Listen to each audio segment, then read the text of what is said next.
hearts, guys. Yeah, Elimination. Yeah, I can hear us.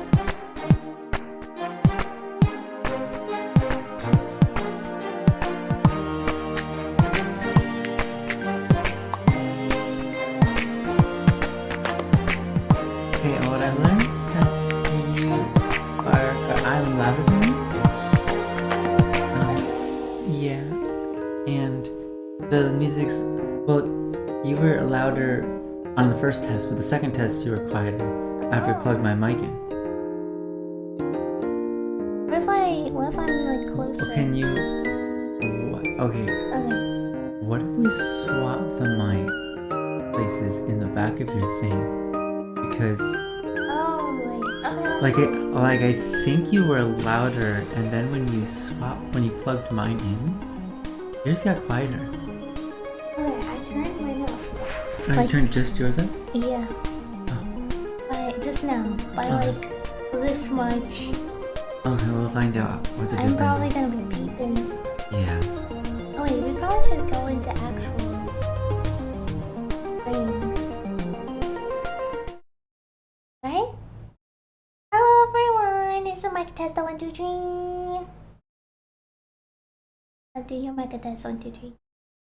Okay, I can finally hear us. It's a little bit laggy. So, not that the stream is laggy, it just takes a long time for me to like hear the 30 mic seconds. test. Yeah. So anyways, it's good. It's not bad. Okay. Is it good? Wow! Welcome everyone, welcome. Welcome. Listen Rhapsody, welcome Marcus EU, welcome E75 Minecraft, welcome! Hi. Thank you. Welcome. Welcome to the stream. Hopping in to say hi. Hello. Minecraft. We thought of playing that recently. Oh yeah, we're thinking maybe we should play some Minecraft. Well, we were thinking of having 2 streams a week instead of one. One will be a talking stream and one will be a gaming stream. What do you guys think? I think it sounds fun. I think it's a good plan. I've kind of wanted to stream 2 times a week, but I couldn't like figure out like, you know, I just couldn't make sense of it, I guess. Yeah, I think it would be good to do, because then we can, it doesn't feel like, well, you didn't do a good job streaming because we didn't talk to them. Yeah. And it also doesn't feel like, well, it doesn't really like, we didn't really stream like a game, so it's not really how conducive to like getting an audience. Yeah. Or whatever. So then we can get both. We can do both. Yeah, eventually we will be actually, for the first time, well, I will be thinking about this, maybe not you, but for the first time in a long time, I will be actually trying to expand my audience at some point. Yeah. Probably not soon, but at some point, maybe next year. Because, you know, it's going to take a while. Yeah. But I might start trying to expand my audience. I don't know. Maybe. I think that would be helpful. Yeah. Because, yeah, I think I want to do YouTube part-time. And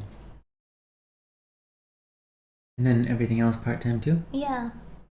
Well, I would want to work on the game full-time, but YouTube, like my entire, including merchandise part-time. Yeah, it's like merchandise too. Yeah. So that'd be good, I think, for us. Yeah, of course. I agree. Yeah. Because, you know, for people. Huh? And, important for... We do not look like people, but we're people. Well, sometimes we're people. Hey, bunnies and cats, as long as they're cute, they're people too. I'm in a good mood today. How are you? I'm tired. You looked... When did you go to bed? Yesterday. Sweetheart! Yesterday? Okay, that's pretty good. No. No, that's not. Did not go to bed yesterday. That is definitely not even close to true. What time did you go to bed? Yesterday. Oh, well, no. before I went to bed. Which was yesterday for me, but really it was today.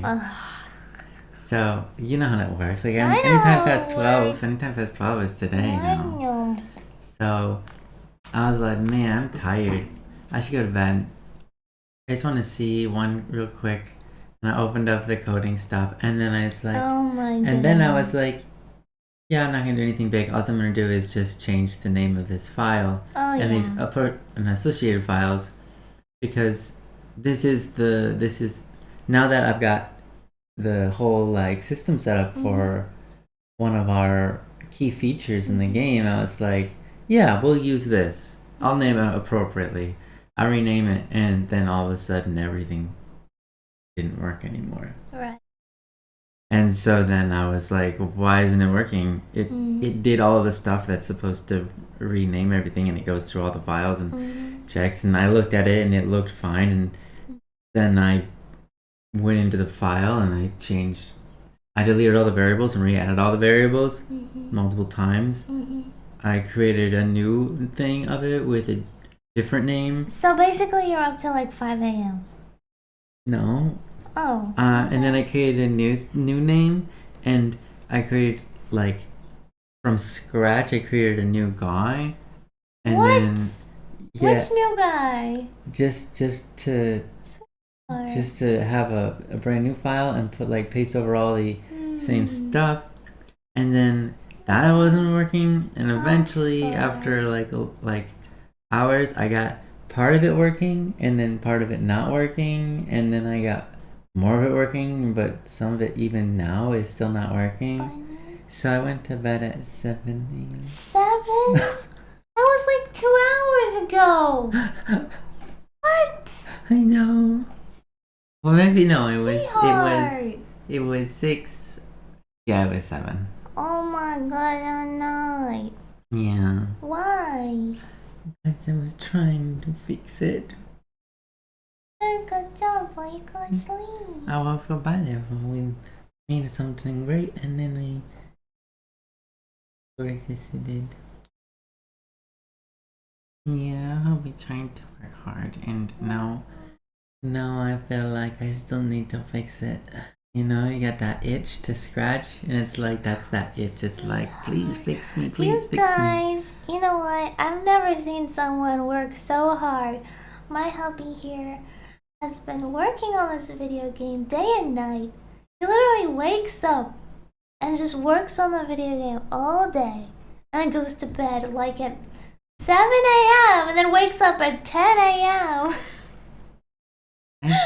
to like do a stream. I try hard.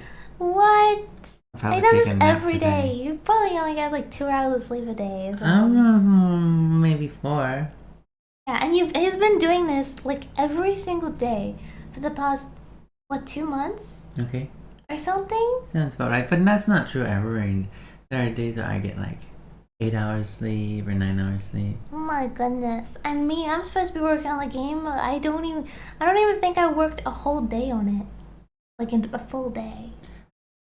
I guess I have. Yeah. I guess I have, but I mean, not every day. Yeah. Yeah. That's okay. Oh my goodness, sweetheart. Hi, rag ball. A rage ball. Not rag, it's a rage. Usually I would be the one who's working hard, but I mean, not in our relationship, but just in the past. In general? Yeah, in general. Compared to other people's? Yeah. Yeah. Welcome, Gabriel. Welcome. Oh, everyone. I said welcome, everyone. Well, yeah. I'm on top of this. I kind of want to change the subject, and I don't want to make it about toilets again, but I gotta know. Hey, you know what? It's gonna happen either way, so might as well start now. I gotta know. How often does everybody else go to the bathroom? Yeah, how often do you guys poop? Number 2. Every single person has to answer this question because I need statistical data. Okay? I asked my mom this morning, and she said every day. She said every day, sometimes twice a day. And I was like, you're kidding. Really? What about you? Me? How often do you go to the toilet? To poop? Yes, to poop. How often do you poop? It's like this for me. Yeah. It's like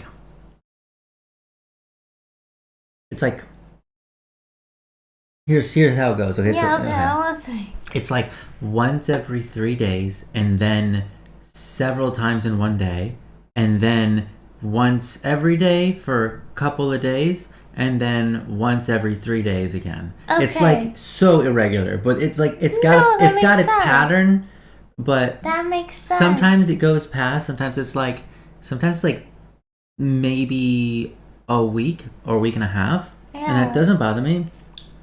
And then other days, it's like, wow, I went twice a day, and I went twice yesterday, and I went twice the day before. What?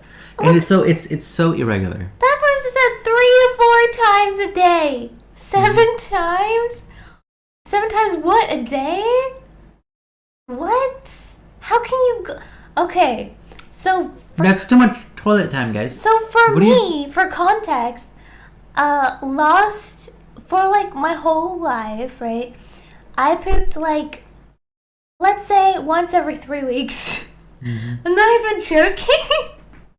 And recently, the past 2 years, I've been pooping once every 10 to 14 days. So it's better, right? Mm-hmm. It's not once every 3 weeks. It's once every 1.5 to 2 weeks. And today, I have pooped after 12 days. So, I don't know. And I don't know what's wrong with me. And I like Googled, I'm like, am I like constipated or something? It's like, yeah. And I'm like, well, what does that mean? They're like, oh, you might get like, what's it called when you get poop stuck in your thing, or like, you know, and it's like all these problems where people like push really hard, but I never have to push hard. I just have to wait 3 weeks. You know what I mean? Mm-hmm. Like you might rupture something, don't push. Yeah, I know, I never push, because I'd probably die if I... Oh my goodness. Anyway, I was so happy this morning because I finally pooped. Like, awesome. Good, yeah. Feels good, man. Yeah. Like, literally a weight off my... weight off... Not your shoulders, though. You don't put poop up there. Oh my goodness. Every time I poop, I'm like, yeah, she was singing. Mm-hmm. Yeah. Just let it flow naturally. Yeah. Some people can do that, I guess. Water helps, says Rage Ball. Water helps, yeah. I don't really drink too much water. But you don't drink much water either. So that's, I don't know about that. But I've had this problem since I was like a kid. Well, I don't know if it's a problem. Everyone says it's a problem. My doctor's like, I don't even believe you. Yeah.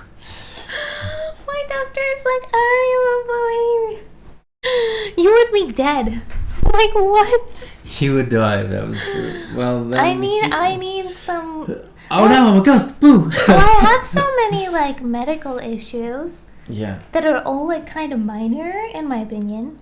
I mean, I guess it depends on... No, some of them are actually pretty major. Okay, I guess it depends on your point of view. You know, but... I guess minor would be it's non life-threatening in the next couple of years. Yeah. It's not life-threatening. None of my stuff is life-threatening. You got one life-threatening thing. What? Endometriosis. Endometriosis is not life-threatening. It is. No, it's not. Yes, it is. No, it's not. Once it gets into your intestines, infuses to it in your stomach, etc. That's not life-threatening. And then you have a wild contraction or whatever. It creates life-threatening problems. Well, I mean, sure. Okay. That's one that's life-threatening, yeah. But it's not really like life-threatening immediately. Currently, none of my organs is stuck together, so yeah, so that's good. I mean, I don't know about currently, but like a year ago it wasn't so. But I did have snowmen. Yeah, that's awful. That's so awful. I do have snowmen. Good. No. Yeah.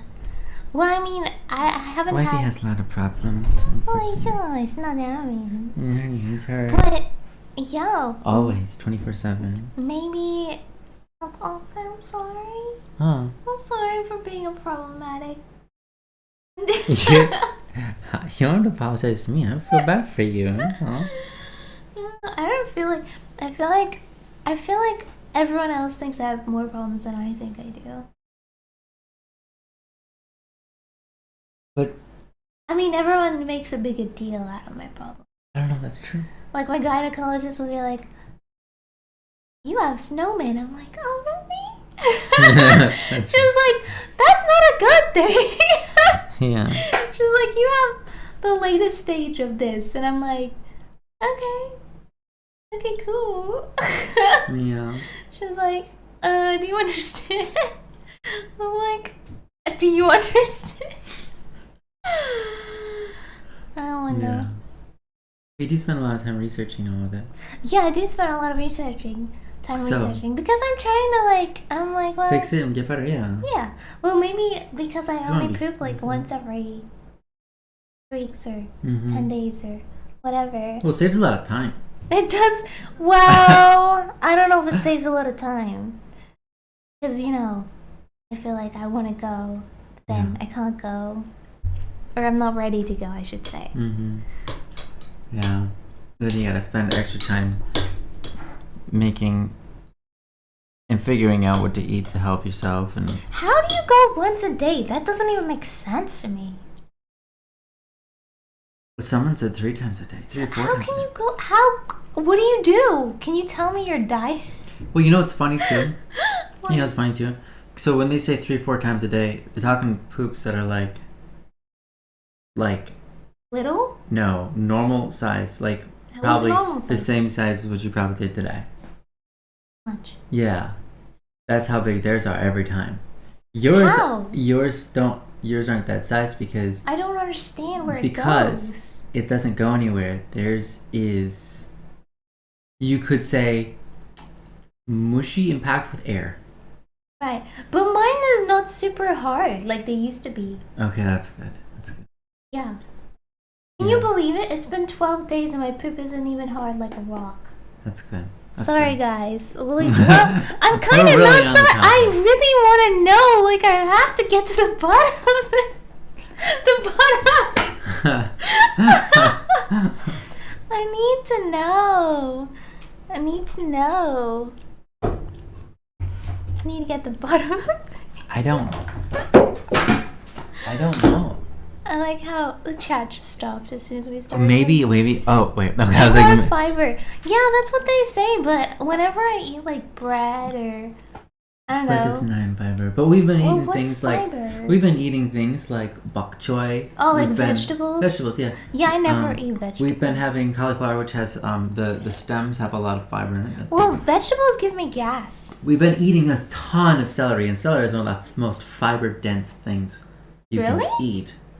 Yeah, really? And we've been eating a lot of that. I guess recently. My whole life I never really eat vegetables because I don't like I don't know, but I like oatmeals. Okay. Paul took it to the next level. Well, of the bowl. I guess I don't eat fiber and I don't drink water. You know what's helpful though? Or drink things in general. So part of it too is not this isn't really part of it. I was gonna say it's part of it, but it's not part of it. Yeah. Because it's not like you've been dieting this whole time. No. You've just been dieting recently. Yeah. So, but it's normal. The coffee is surprisingly high in fiber. Yes. Well, yeah, I drink. So she stopped drinking coffee recently. Yeah, I did. And also a lot of other foods. I stopped eating and drinking everything recently, but I normally poop that often though. Yeah, so it hasn't changed. But we did have a time. Yeah. A short period of time. When I was going like once or twice a week. Uh-huh. That was pretty good. Yeah. Yeah, in America. Yep, when we were in America. And what we were doing is we were eating a ton of stuff. We were eating lots of stuff. We were eating lots of canned food. Yeah, lots of canned food, lots of lots of beans as well. Lots of beans. Beans help. I never had beans in my life before that. Yeah, beans are big help. Yeah. The only problem is when I eat most vegetables, I get my stomach looks like I'm 5 months pregnant. You know what I mean? Bloating. Yeah, bloating. Well, see, that's the thing is the reason most people can go to the bathroom several times a day and their poops are actually of substantial size. They're not like little tiny mouse poops or rabbit poops. I have substantial I'm substantial. Yeah, it's because their poop is loaded with. It's like super mushy, loaded with air, sort of. Mine has air. Mine's mushy. Is that really? It wasn't hard at all. It was very easy to pass. Okay. I don't know. Well, when I was in Japan, I would only eat rice. Like, that's the only thing I would eat all the time. And rarely I would have, like, something deep fried, like a tonkatsu, like some meat. Mm-hmm. But that's not fiber, that's protein. So I would have, like, rice and protein, like, every day. And that's why I only went, like, once a month, basically. Yeah. That's not great. Well, I guess I just don't have enough fiber in my diet. I don't know. My body doesn't react well to... But it's been doing good with celery. I think cauliflower gives me bloating, but celery is good. Okay. And I think sweet potato is good. I think... I don't know about that root. What was that? Parsnip? Don't know about parsnip. I just haven't had, like, a variety of vegetables before. What was the other things we had? That's not true. Your mom picks up what variety of vegetables? Yeah, now she does. But, she did when you were growing up? Well, she said something about when you guys were growing up, she'd always make carrots, broccoli, and cauliflower. Yes, she did. And then one child would eat one child would eat the other, and one would eat the other. So my brother would only eat carrots. Okay. I would avoid broccoli, and I'll tell you the reason why. Yeah, I get it. Because one time I found a caterpillar in my broccoli. That's right. and that's traumatizing. I was like, why is there a That's so traumatizing. But I'm over it now. Mm-hmm. But like as a kid, I was just like, no, I can't ever have broccoli again. Mm-hmm. And because it was green, it's like the same color. Pink, yeah. And I would eat most of my vegetables. I don't know what my sister would eat, but and we had corn sometimes. But corn is essentially just sugar. It's not actually. No, it's grass. Oh, whatever. No, it is sugar. It's like the sweetest thing that we call a vegetable. Yeah. Well, I've been eating some berries in hopes that it increases my fiber because, berries are super expensive, so you don't really... And they go bad very fast. Yeah. So it's like, and you don't want to... The problem with... You can't have a smoothie because that just ruins all the fiber because you're tearing it apart. So it's like, well, what am I supposed to use frozen berries in? So I just put frozen berries in a wad of... almond milk. It's an almond milk wad? Yeah. And like you can't have almonds because, it messes with your hormones and it's like I've learned it's only 2%. I've 2.5%. Yeah. I've learned way too much about nutrition and stuff the past couple weeks. Well, not nutrition. The problem with every food. You've gone down the rabbit hole so far. You've found the end where everyone's debating whether or not everything is bad for you. Yeah, it's like everything can be bad for you. It's like coffee can if you have a histamine problem, it can what is it like? Pika, thank you. Thank you, Pika. Welcome to Little Rainbow. So coffee can. If you have a histamine problem, which I think I might have, I don't know, and what's the word? Stop your antihistamines from coming out and fighting the histamines. Okay, block them. Okay. The problem with having histamine problems, which I don't know if I have a histamine problem or not. I'm just guessing, is that foods that are high in antihistamines are also high in histamines too. Yeah. So it's like it's like when people try to offer me supplements and help, they're like, oh, this is high in antihistamines. I'm like, yeah, that's pineapple. It is high in antihistamines. Guess what? It's high in also histamines. Yeah. It's like I can't take this. And I mean, yeah. I don't know. Growing up, I would eat foods like pineapple and kiwi, and I think this is normal for I still think this is normal. It burns your throat. To some degree, right? That's pretty normal. And so does cabbage. Well, here's the thing. pineapple is so intensely acidic. Yeah. That like it tears apart your skin. Okay, what about honey though? Does that burn your throat? Yes, but it's very, very, very gentle burn. But yes, I get honey. But yours is way more intense, and well, part of it is you have a damaged esophagus from years of damaged esophagus. I was just eating everything and drinking everything, and like I thought your throat itching and burning after you eating everything was normal. And I thought my throat hurting all the time was just normal. But apparently it's not normal. Yeah. So, yeah, I've been trying to avoid everything that hurts my throat. So I would have dairy every single day with like pretty much every meal. But apparently, it's like causing it's not causing esophageal burns, but esophagitis. I don't know what I have. My doctor doesn't know. I think my doctor is afraid to like open the rabbit hole, open Pandora's box. You know, he's like, you have all the symptoms of cancer, but you don't have cancer. And he's like, you have all the symptoms of an autoimmune disease, but you don't have autoimmune disease. And I would just tell him, you do have an autoimmune disease. 100%. Well, I don't know what I have. It just doesn't necessarily have a name, but you have it. You have an autoimmune. Like the problem with autoimmune disease is like it's a category that covers anything to do with your immune system being out of whack. Really. It is out of whack. And your immune system is out of whack. My IgE levels are like maximum height all the time. Yeah. Yeah. Yeah. Well, at least here in Australia. When I'm in Australia. Well, I haven't had my blood test in America, so I don't know. Yeah, but you feel much better there. So. I do. Yeah. Which, that's a immune system thing. But, you know what I learned recently?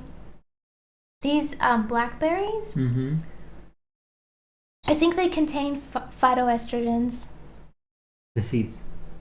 Seeds do? No, I don't know. I wonder if the seeds are different than the berry, though. I don't know, but the problem with phytoestrogens is people fight over whether it increases or doesn't. It decreases. Sorry, what? People don't know if it increases or decreases your estrogen. Because some people are like, oh, it binds to your receptors. And people are like, well, you're introducing these phytoestrogens and it's actually like creating like...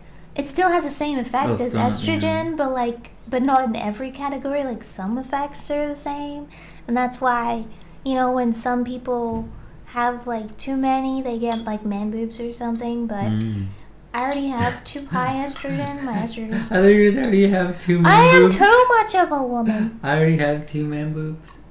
But you're a woman. So you don't I have two woman boobs. Yeah, which is much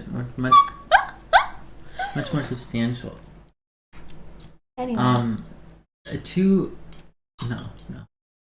That's not where I was going with that. I don't remember what I was going to say. I don't remember how well. But yeah, I guess, if you're a man, don't eat blackberries. Is that what you're trying to say? No, I'm not saying that. I'm not. Is that what we're learning today? If you're a man, don't eat blackberries, so grow man boobs? No. And don't eat soy. Well, again, soy has the phytoestrogens in it. But here's the thing. A lot of people are like, oh, soy's fine. It's not going to do anything. You know, it's like, it doesn't have... Studies show that soy doesn't have a significant, like, negative, like, you know what I mean?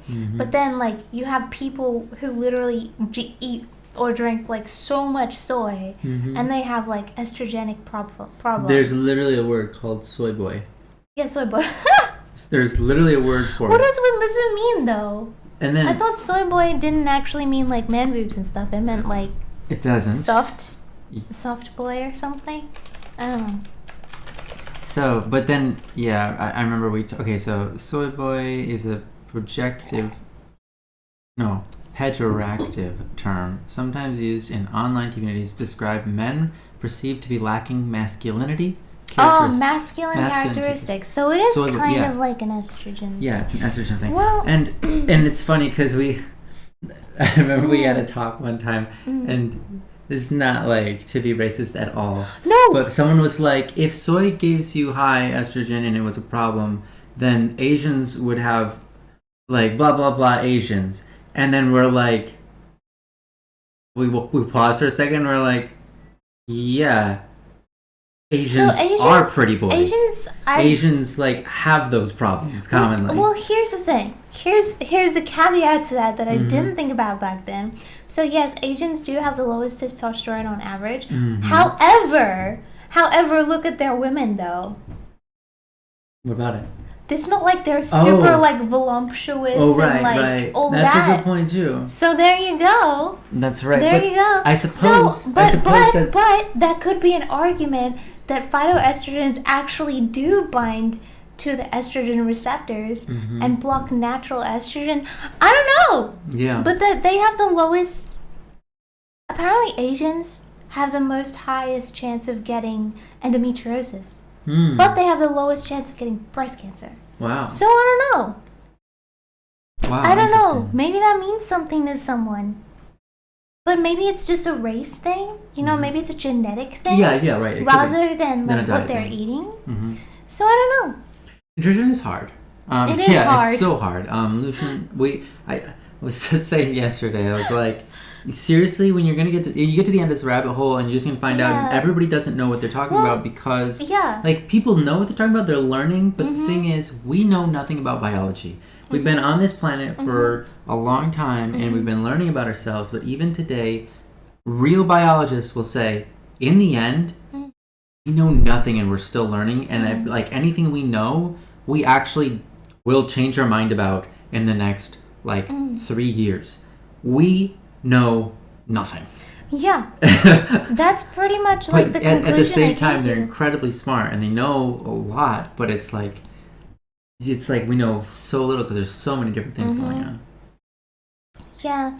I mean, just for example, if you put two people on an all meat diet, you know, like, and you measure like their outcomes, it's like, well, one person could be suffering greatly and the other person could be doing fantastic and have like all their diseases cured. What's the difference? Maybe one person's exposed to like mold in their house or smoke, or like maybe they're like salting their beef or whatever with like a weird kind of salt, or maybe their beef comes from like non-grass fed like a GMO like meat. You know what I mean? Or maybe and your like body just can't digest the meat the same way as the yeah, other person. or maybe they're like dousing it in like oil, like seed oil. Like you just can't measure like anything. Yeah. You just can't. So many variables. You know what I mean? Yeah. So what scientists do is they take an average. They're like, okay, how much meat do you eat in a day? They're like, oh yeah, I have some hamburgers. I eat a lot of McDonald's. That's got meat in it, you know. I eat like, you know, like a steak with deep fried chips, and the steak is like fried in like all the seed oils, and like, you know, and then I have a big thing on the side with all this bread. It's just like, okay, so when you think steak, what is it paired with? Fries. You know, when you think beef patties, what is it paired with? Fries. You know what I mean? Steak and potatoes. What's super unhealthy for you? Fries. So it's like, so it's like, okay, are the studies like in regards to meat? Are they actually studying meat itself, or are they just studying like? They can't. It's impossible. Yeah. Well, people unless you're studying people who do carnivore. People theorize like one little part. They're like, "Oh, red meat is high in this. Therefore, if we expand that out and really we say that's all meat is this one bad thing." And you're like, "Red meat causes blah blah blah." And then like a year later, they'll come out on the news and say, "No, we were wrong about that. Steak's really good for you. It helps you live a long life." And the next year they come out and they're like, "Steak, don't eat it." Yeah. You know. And the next year, steak, eat it. You know. Yeah. And then same thing with milk. You know. Yeah, that's the problem with like nutritional things, is they can't like they can't get someone to eat one thing and measure their outcome, because you can't live off only apples. Well, you'd have to have a lot of people doing that too. Yeah, you would have to have tens of thousands of people only eating apples, and it's just like you can't do. No one can survive off just apples. You're gonna have a nutrition. But they're gonna have a bad time. You're gonna have a bad time. And then you can't just relate all the bad experiences that they have to, apples cause this. No, a diet where you only eat apples causes that. Yeah, and here's another issue is that, for example, you have, what is it called? There's something in some kind of vegetables. So some plants, what they do, so yes, we talked about phytoestrogens, which make, I don't know if this is true or not, but I heard somewhere that it makes insects infertile. So that's how the plant protects itself. Wow. It makes the insects infertile so that they can't, like, have babies and destroy the plants more. Yeah. So the plants have, like, natural mechanisms in them to, like, kind of fight, you know? And if you eat, like, let's say you eat a steak, right, and it's got a bunch of iron in it, but then you eat, like, a certain type of plant that has something in, oh my gosh, I was thinking about this yesterday, but something in it, then it, like, cancels out the iron in the steak because it stops you from being able to absorb the iron or other nutrients, you know what I mean? So it's like you can't measure that. Yeah. How are you supposed to measure that, you know? So... yeah, what are we supposed to do? Like, yeah, so have a whole system people that are says, very like, don't much eat arguing. steak with asparagus. Yeah, you need both in your diet, but make sure you don't eat them together. Also, and then like create an insane food chain chart thing that basically in the end says, like, you can eat nothing mostly. You can eat like one thing, and sometimes it's funny because something will be high in like vitamin E, let's say, but then it also has something that stops you from absorbing the vitamin E. So it's like, what? How's that helpful? Yeah. It's like, so at the end of the day, when you actually eat it, it's like, yes, online on the internet, it's like, oh, this is high in vitamin E, but when you actually like ingest it, it's like you only get like 2% of that vitamin E. Because it's like blocking itself. So it might be a bad idea, but what? Maybe we could try what do they call those? Essential oils. For what? Eating? You're not supposed to eat those. Actually, they do make essential oils that are okay. Generally, you're supposed to. There's 3 fields of school, and that's a problem, because they all have their studies, which they all use different purities of essential oils. So it's like, what does it require to be an essential oil? And then they do it like the least amount, and they end up burning their substances, and then they use that, and that was one field of study where they just did it with the worst stuff. Yeah. But they didn't realize they were doing it with worse stuff. They didn't document like they were doing it with worse stuff. They just documented like they were doing it with with best stuff. And so the documentations came out and they said, yeah, this stuff, don't put it on your skin. It will like kill you. And then it's funny because it's like, oh really? So what about the stuff that we put on our skin or we ingest that are pills? And it's like, oh, you mean the stuff that we like, it's like, for an example, people are like, you could say like, don't put the essential oil on your skin that's called myrrh, for example, myrrh essential oil. Why not? Well, it'll cause all these problems.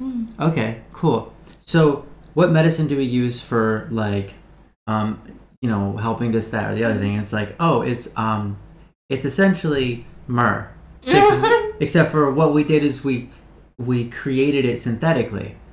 So it doesn't have all the other stuff in it. Yeah. So it's like, so you got the idea. You got the idea of this medicine working from the first place from the fact that myrrh works. And they're like, yeah. So for thousands of years, people used myrrh for this. Yeah. Why are you saying don't put it on your skin then? And then it's like, it's silly. So and I'm not someone who's really into essential oils. I've never used them. Yeah. I just went down the rabbit hole once. And I still have more to go down because I'd like to learn more, but not necessarily that I'm interested in using it, but just because I find it interesting. Yeah. So, in agriculture, there is, let's say you have some wheat. They spray this special chemical stuff that's safe, Mm-hmm. right? That's safe, supposedly. It's safe, sure. And they spray this stuff on the wheat to help it dry out faster, right? And what they do is they, package it and whatever, put in bread and whatever. But if you burn that substance, then it becomes toxic and like can cause like all sorts of problems and cancer and stuff. So people like eating burnt toast, for example, it's like, okay, now they're ingesting a chemical that was safe, but now that it's burnt, it's unsafe. That makes sense. Okay. You know what I mean? Yeah. So. Yeah. Yeah, it's kind of the situation that happened with the essential oils. That's what you reminded me of when you were talking about that. There were 3 countries trying to study it all at the same time. It started in one country, and they were starting to have success with it. Yeah. And then another country looked at it and said, "That's hullabaloo. We're going to try it ourselves." Yeah. And so then they used faulty materials, and then wrote books on it, and put that out like tons of material on how bad it was for you. And then it started in France, and then I think it was either Europe or Germany. Sorry, not Europe. UK or Germany that did the second study. And then another country came in later and did a study, and they were like finding mixed results because they were getting their essential oils shipped to them from different countries, and some of them were good and some of them were bad, and they had no distinction. And so it was just like the whole field was polluted. That's what happens. What happens. I mean, so that's why food is hard to. Because, like you said, with the steaks, you could be getting it from one cow that they've been treating one way, and then another cow they've been treating with other. Well, it's interesting also because if you eat food raw versus cooked, completely different. Yeah. Completely different. Yeah. Certain foods might have like a vitamin or mineral in it that's like really high and super awesome. You eat it raw, and that's like great, But let's say that vitamin or whatever mineral was in raw meat, and you ate that raw meat, you could get sick from like all kinds of problems, like worms or whatever. So you cook it out, but you're also cooking out that vitamin or mineral as well. So it's like, so it's just so many things. It's like, how can you possibly account for everything? It's impossible. And it's like so many other things besides food, and I mean like what you put on your skin as well. Yeah. And just like the water you shower in, the air you're breathing in, the stuff in your house. You know what I mean? Yeah. Whether you use a gas cooker or an electric cooker. Yeah. Electric's bad for you, by the way. Really? It's bad for your temper. It's also bad to get electrocuted. Well, yeah, people say electric cookers are bad, but actually, a little bit of an electric current is what keeps you alive. So some people say that gas is bad for you because of all the pollution it makes inside your house. And I believe that because when we have the gas on, I can't really breathe in the house. Yeah, I have to open the windows. And it says, "Do not use indoors." Yeah, it does. Yeah. So it's like, yeah. Only when we use it for real. Well, it's also burning oxygen as well, so I don't know. But yeah. If you go back to using steak as the example, you need to eat about 2.5 pounds of steak to get toxic levels of zinc, about 3.8 milligrams of zinc every 90 grams of steak.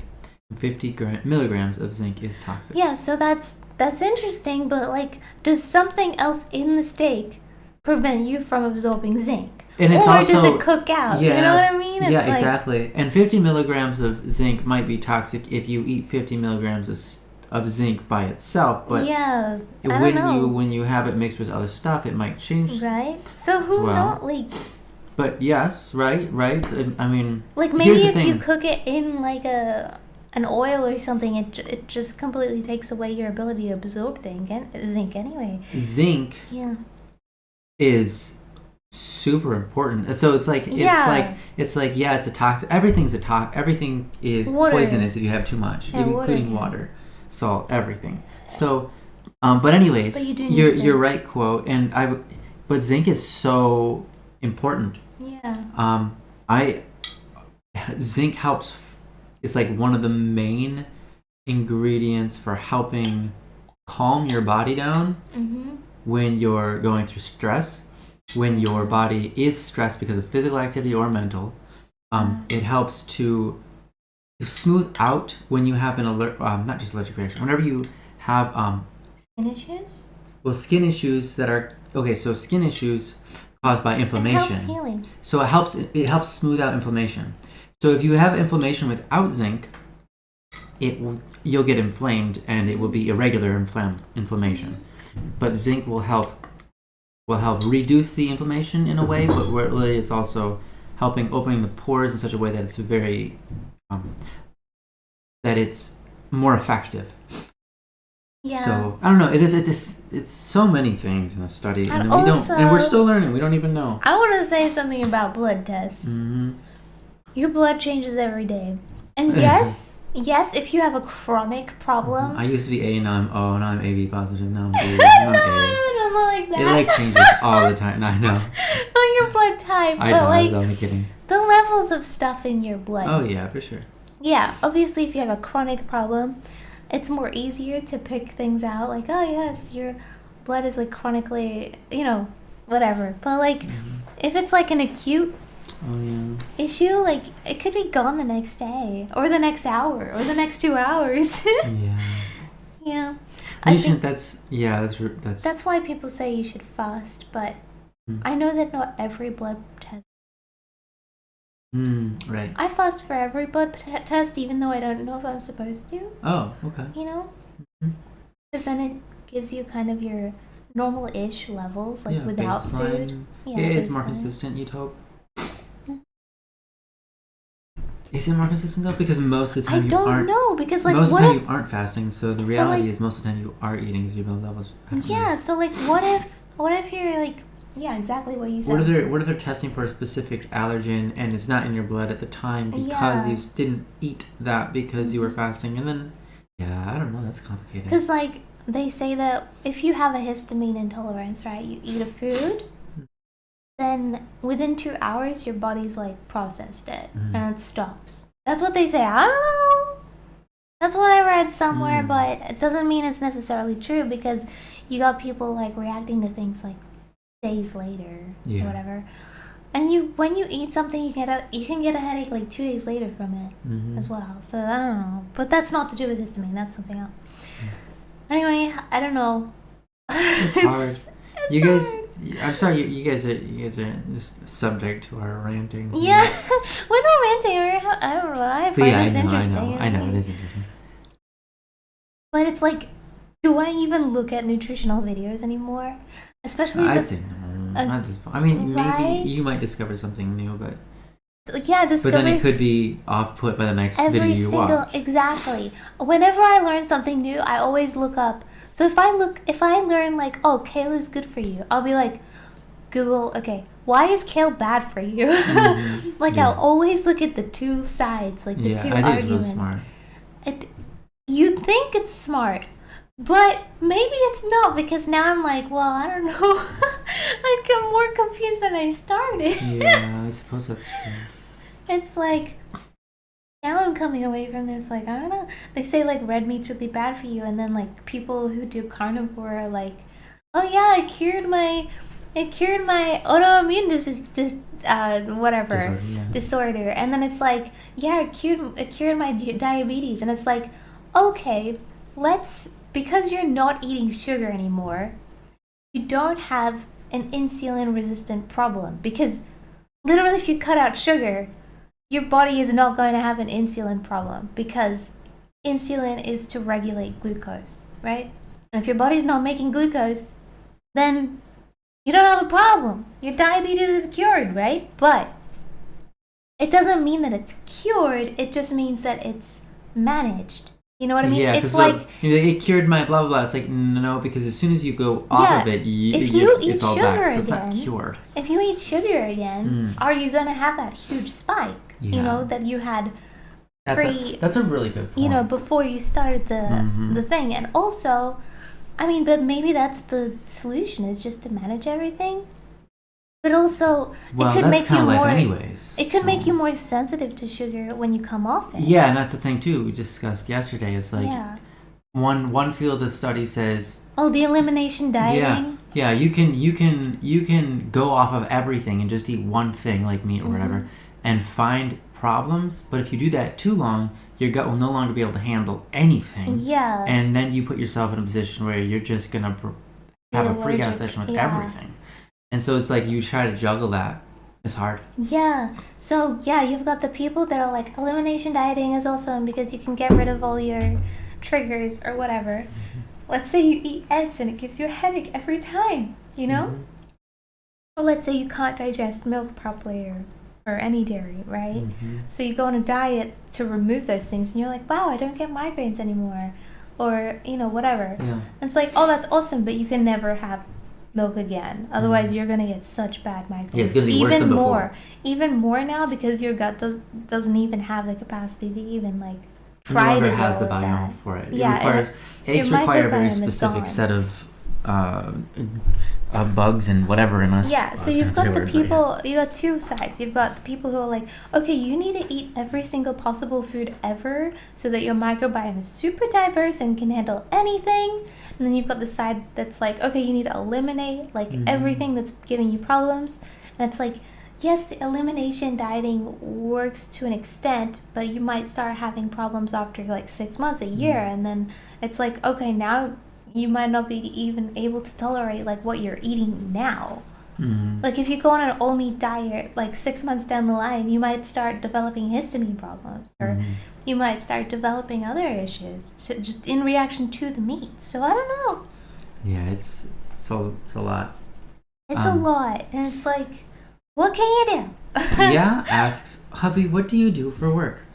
Yeah, sorry, it took us so long to get to that. Yeah, I saw it a while ago. Yeah, sorry about that.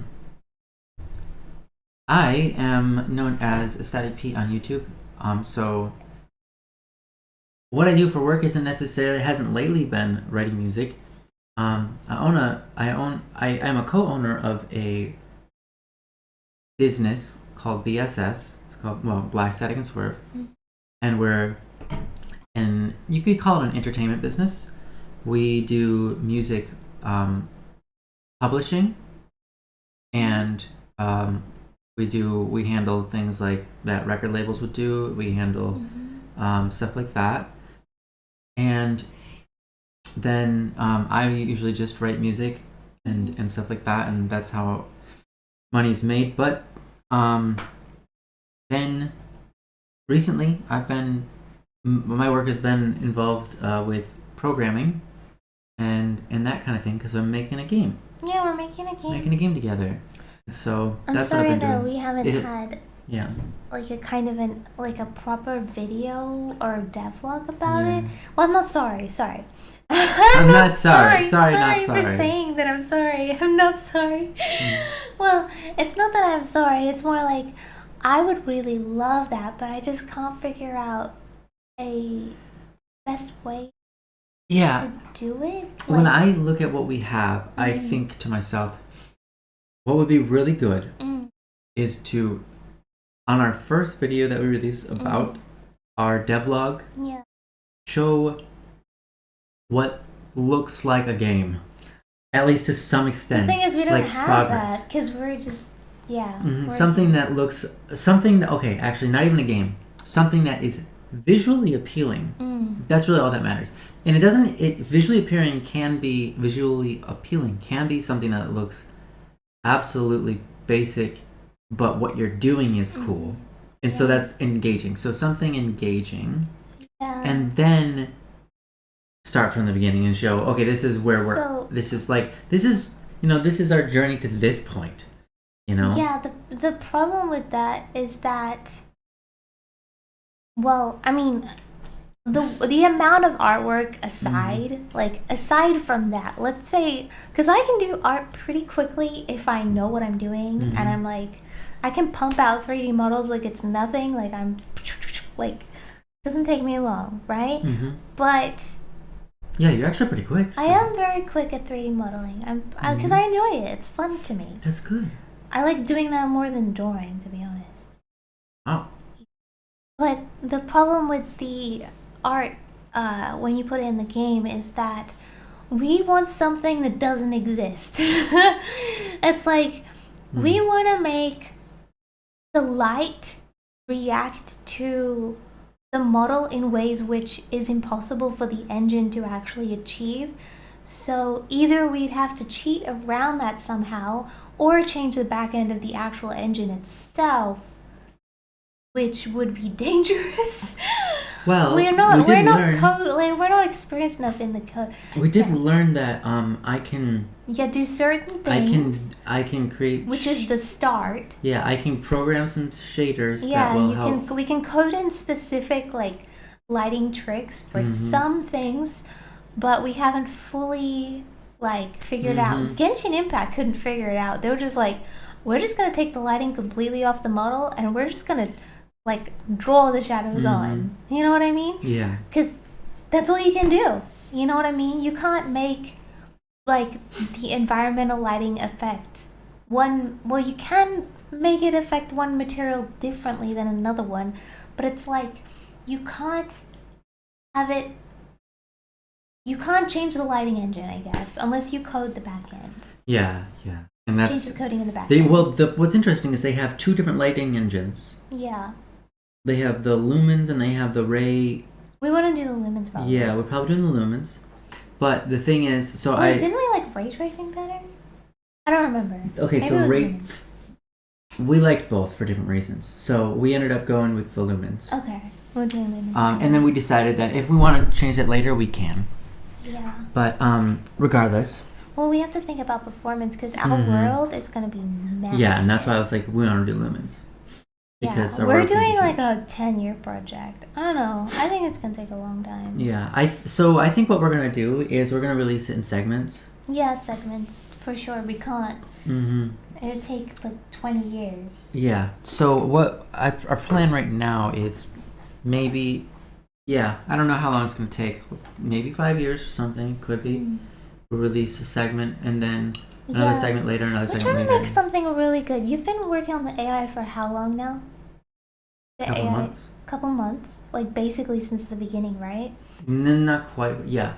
The first month I spent doing movement-based stuff. All the movements, getting character movement in place, but then I started an AI movement and that kind of blended over into AI. And so, yeah.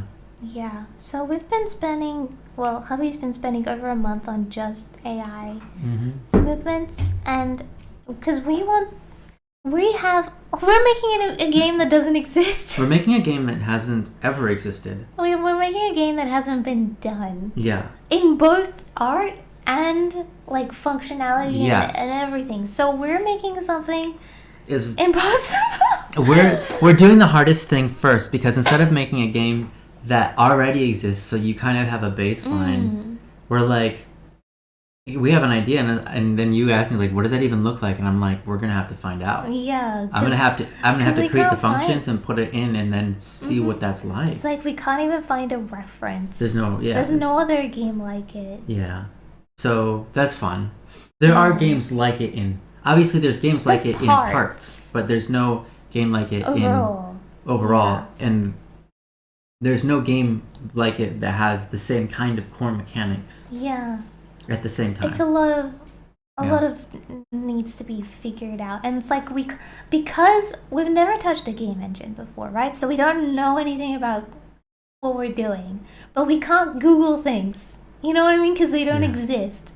We have to kind of make it from scratch, and that's so hard. Quote says, as someone who wrote their own lighting for their game. Don't. Don't. Quote, yes. Thank you. How long did it take you, and did it work out, quote? That's what I want to know. Yeah, did it even work out? Well, it says you wrote it as in a statement for their, Oh my gosh, I have liver failure on my blood test. Well, not failure, but my liver elevation is kind of high on my blood test. He's like, do you have an alcohol problem? Do you have an alcohol problem? You're don't ever drink it. I don't drink alcohol. You're I do have an alcohol problem. It's that whenever I drink it, my whole body feels sore. Oh, it hurts. So, whenever I drink alcohol, it burns my knees. All your muscles. Well, yeah, all my muscles, but mostly my knees. It's ow. Ah! It's it can be excruciating. But only for 5-10 minutes. Yeah. Yeah, only for 5 or 10 minutes, and it's instant. It's like it happens within 5 minutes of drinking alcohol, even the smallest bit, right? Mm-hmm. And then it hurts for about 5-10 minutes, and then the pain completely kind of subsides within an hour. So my doctor's like, oh, that's gout. And I'm like, I don't think so. I'm like, I disagree with you, sir. That's not gout. You found other information that was like, it's a histamine thing. And you're like, that checks a little bit better, but I don't know. Yeah, I don't know what it is. Well, the way that they described it was spot on with the histamine thing. Histamine's like, okay, you have a toxin in your body that can't be cleared out as fast as it's like meant to be. Mm-hmm. So alcohol is a toxin, right? It's in my body. I don't think my body's clearing out as fast as normal. Mm-hmm. You know what I mean? Okay. So... Well, you say that, but I don't know what's normal, but I know, people who drink, when you drink heavy, you wake up with a hangover. I've never drunk heavy enough. Me neither. I'm just saying, when people drink heavy, they wake up with a hangover, which means that's in their body. Yeah, I know people the next day will get like leg pain or body pain. I know people who have gone to sleep and woken up still drunk. Yeah. Which is ridiculous. So here's the thing though. But they still don't hurt. I don't think people understand how important, like my doctor doesn't seem to understand how important it is that I react within minutes. Mm-hmm. Like not the next day, not like couple days later. It's like within minutes, then it subsides. We're talking about alcohol. Yeah, we've literally sat there. You took a drink, and then we started about our business on our computer, and then you're like, it's happening. And it was like literally like 2 minutes or less. It's so funny because I'm so like silly and forgetful. You forgot that you were even doing an experiment on yourself, but it was like 2 minutes later. You're like, oh no, I forgot. That's happening to me right now. Yeah. I'll be like, why are my knees burning? Why is my legs burning? I'm like, oh, because I drank alcohol like 2 seconds, like 2 minutes ago, whatever. Yeah. I don't know. It'd be like that. Mm-hmm. Quote says, I really want to see the prototype now for the game. Lucian says, that's exciting. Pushing boundaries is always fun. Prototype, yeah. Yeah. It's always a fun experience, even if it doesn't pan out. Yeah, I don't expect to have a prototype anytime soon, but... It's going to take like 2 years to have a prototype. Elderly mushroom... Elderly, what? Hi, what are we talking about? Yeah, you said. That's great. Well, you have gout, that's why they're burning. I don't know. I read online that gout was like a next day thing. You know what I mean? Or like gout was like swollen like nodules. You know? Wow. Like you look up a picture of gout and it's like literally someone's like ankles like it's super inflamed. Yeah, it looks like they broke it or something. Yeah, okay. But I don't have well, when you hear the word gout, it sounds like something like that. Yeah, I don't know. But my knees but I do have joint problems. Yeah. That no one knows the cause of. Go on. You're no longer tracking because... Oh, sorry, I'm just facing the other way. Sorry. No, they haven't been for a long time. Just thought of it.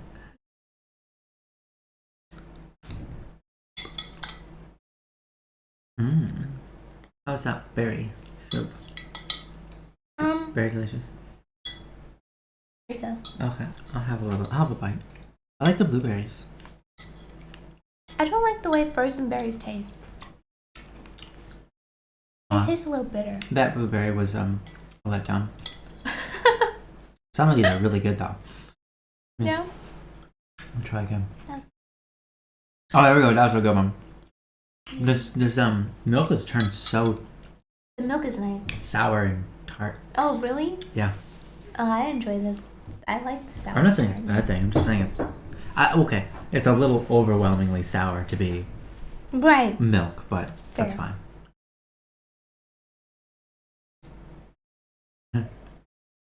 Harry. Hee hee. Yeah. Thanks. Thanks, Elderly. Thanks for the support. Love you. No big deal. So, we're planning on streaming twice a week. Yeah. So the other stream will be a gaming stream. Yeah. How many days from now? It will be a Tuesday, but I don't know what time. Yeah, today's... Oh, wait, sorry. Monday for most of you. Yeah. Monday if you live in the USA. If you live in Australia, it'd be a Tuesday. If you live in England, it will probably be a Tuesday, but really early in the morning, like 12 a.m. or something. 3 a.m. or something, who knows. Yeah. And then if you live in... It'll be, well, here's the thing. Samoa. Normally it'd be about 8 p.m. Congratulations, you have internet. EST? Uh-huh. Normally it'd be 8 p.m. EST, but I know you're busy next Tuesday. I am just this coming Tuesday. So we're not going to do it 8 p.m. EST. We're going to do it another time, probably a few hours later. And then after that, we'll probably do it on a more 8 p.m. schedule. Yeah, then we'll, like, For the EST. next week, we'll do it at an 8 p.m. schedule. Yeah. Yeah. I'm pretty... Mm-hmm.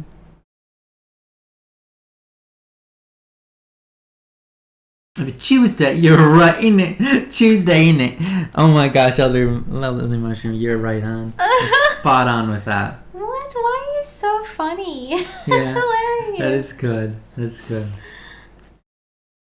Stay in it.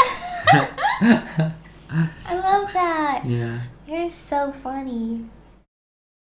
I don't see funny people often. I mean, Tuesday. people that I find funny. That's funny to me. That's funny. That's clever. That's clever. I guess I like the clever, funny thing. I make jokes about accents a lot, though, I guess. Yeah. Well, I like your humor. Thank you. Appreciate it. Yeah, you could.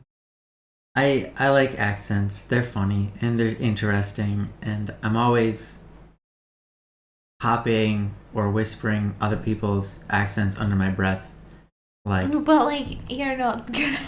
Including, yeah, it doesn't mean I'm good at it. Including my own wife. She'll say something and I'll be like, and I'll just copy her the way she says it, and then it's not like I'm making fun of it. I'm just like, I'm just interested and it's fun to do. Yeah.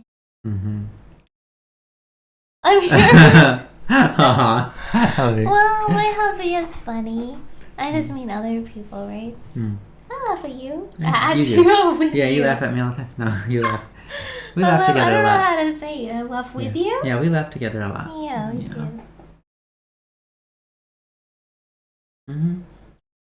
Oh man, I am happy today. I don't know why. I've been my hormones have been going crazy the past couple days, and I've been like, literally the other day I was like in the middle of talking, and I started crying, like for no reason. Like I wasn't even saying anything sad. I was just like minding my own business. I was like, thank you for the meal. I remember that. Yeah. I just started crying. I'm like, I'm not even sad. I still consoled you and gave you hugs and stuff. Yeah, thank you. Yeah, even though I was like, I know you're not sad. Yeah, I understand. It helps. It's weird. Like, I'm not even sad. I'm like, I know. I don't know why I'm crying. Like, it's okay. I get it. There's hormones crazy going on right now. Yeah, it's I don't fine. even know what's going on. That happens. Up and down all around. That happens.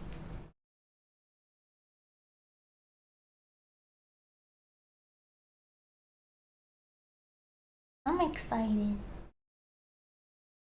I want to like talk about the game more. Yeah, I like talking about the game, but at the moment there's only so much we can talk about because there's only so much we have. Yeah. Well, right now I'm readdressing the main model, which I'm not totally happy with. Okay. Yeah, there are parts that I'm not happy with, but there are parts that I really like. So yeah. I'm letting you just kind of experiment. I know that. Well, obviously you're a really good artist, so whatever it comes out with at the end. Yeah, I think ultimately, at the end of the day, it's not going to be the character, but it can be like a choice that people can make. Like the hair, for example. I always pick pigtails in video games, or like the cutest hairstyle. But pigtails always gets me, so I made a main character have pigtails, but I don't think I want the main character to actually have pigtails. Well, so it's gonna be like a choice that people can choose. Yeah, we want to do a character creation so people can make their own characters. Yeah, there will be like with sliders male, and stuff. female. It won't be just female. What's our game about, by the way? Oh, I'd say at the moment the best way to the thing that our game is about is virtues. Yeah, virtues. It's kind of in a non-preachy kind of way. It is to help people kind of understand and get through things that they might not understand. And kind of like see kind of the causation of their problems. I guess in a way it's meant to be a perspective changer. Yeah, it's meant to change your perspective. It's one of those games where it's like makes you think. But here's the thing. It's not preachy because it's not in your face. It's in the background, kind of. The goal is to create a game that's fun and engaging. Fun first. Yeah, engaging. And utilizes tools that help you engage within the world in a way that helps you engage with real life better. Yeah. I think. Yeah. And that being said, it's a combat game. It's but it's not a combat game, kind of. Yeah. Well, it is. You guys, it's like, yeah, you've got challenging combat that's also needs to be strategic. So you got challenging and strategic combat, right? That you really kind of need to think. But it's also like kind of like fast paced in a way as well. Yeah. It's difficult. It's difficult. We'll see. It will be a difficult game. It'll be a difficult, challenging game. And it's going to be more so open world. It's an open world. It's going to be huge. And will there be a story?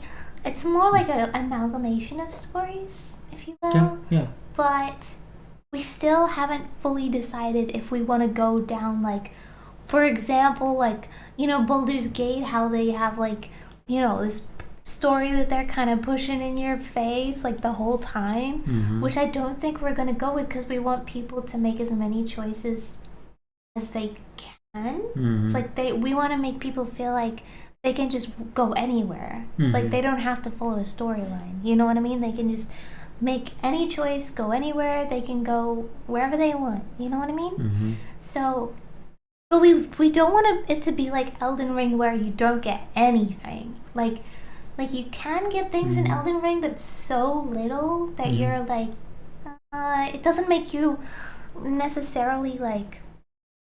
It's like the quests are there for, or not quests, but the storyline is there for people who care about the storyline. But if you don't care about the storyline, you can just play the game, right? Which That's is nice. kind of like Elden Ring, which is nice. But I think I don't know about you, but I'm thinking we kind of want to have a little bit more story than that. Just because I feel like that helps more. How big's the dev team? Just the two of us. Just the two of us. We can make it if we try. Just the two of us. Well, yeah, so it's just the two of us. We understand that Baldur's Gate had like a budget of $40 million or something crazy, and like a team of like 400 people. I don't know, something crazy. And it took them like 8 years or so. I don't know. I have no idea. I'm just making up things, but it was something crazy like that. And I'm like, that is way beyond what we are capable of. And it's definitely not what we're doing. So, well, yeah, we're not making Baldur's Gate or anything like it, really. Maybe it's just a good example because it's a game we played that has a concept of open world and a story. Yeah. And choices that change how the story goes. Kind of, but it's not quite what we're doing, yeah. And part of it is we're being really vague because we don't even want to say what we don't know because we don't know a lot. Yeah. We're figuring it out. We know some of the mechanics, and we're getting those in orders. Ultimately, I'd like to have $10 million so that maybe we can hire some more people. Yeah, we don't plan to necessarily do the whole thing by ourselves. Yeah, we don't. It's not like we're like, oh, we don't want anyone to help us. It's like, okay, we don't have the funds to help. I'm sure there are people, there's people within the community that want to help for free. No, I don't want people to help. But the thing is, like, two things. We would rather pay people if we could. And secondly, we don't have anything to give you to, like, do. Because at the moment, we don't have anything perfectly settled. And I don't feel comfortable with giving people things to do that I'm also going to be like, yeah, no, we decided against that. Scratch it. Everything you just did, just throw it away. I don't mind doing that to myself, but I don't like doing that to other people. I don't mind that for myself also because I'm kind of... It's not like I'm fully alone deciding the art direction, but I'm making models and I'm like, yeah, I'm going to change this like 5 more times from now. Like, because we haven't fully decided the art style, the art direction yet. So until we're like fully decided on the art direction, art style, and have it like in-game working, I'm not going to pull any artist on board this and be like, oh, you're going to have to scrap everything. It's like, hey, that would be impossible. Because you're like, hey, we got this game, and it's like, okay, we don't know the style yet. And they're like, okay, what do you want me to do then? It's like, well, just sit tight then, I guess. Because you can't. It's like, just start making the stuff. I'll tell you if I like it or not. That's not great. That's not a good strategy. That's how you waste someone's time, unfortunately. Welcome, Pinbreaker. Yeah, welcome. We're just talking about making a game. Yeah, we're making a video game. And we're just talking about like the dev kind of, and we're talking about like what it's gonna be about and stuff, or what kind of game we're making. Kind of. Yeah. There's a lot of things we don't want to say as well because it's like so exciting that I'm like, I'm so excited to do that, but I don't have time.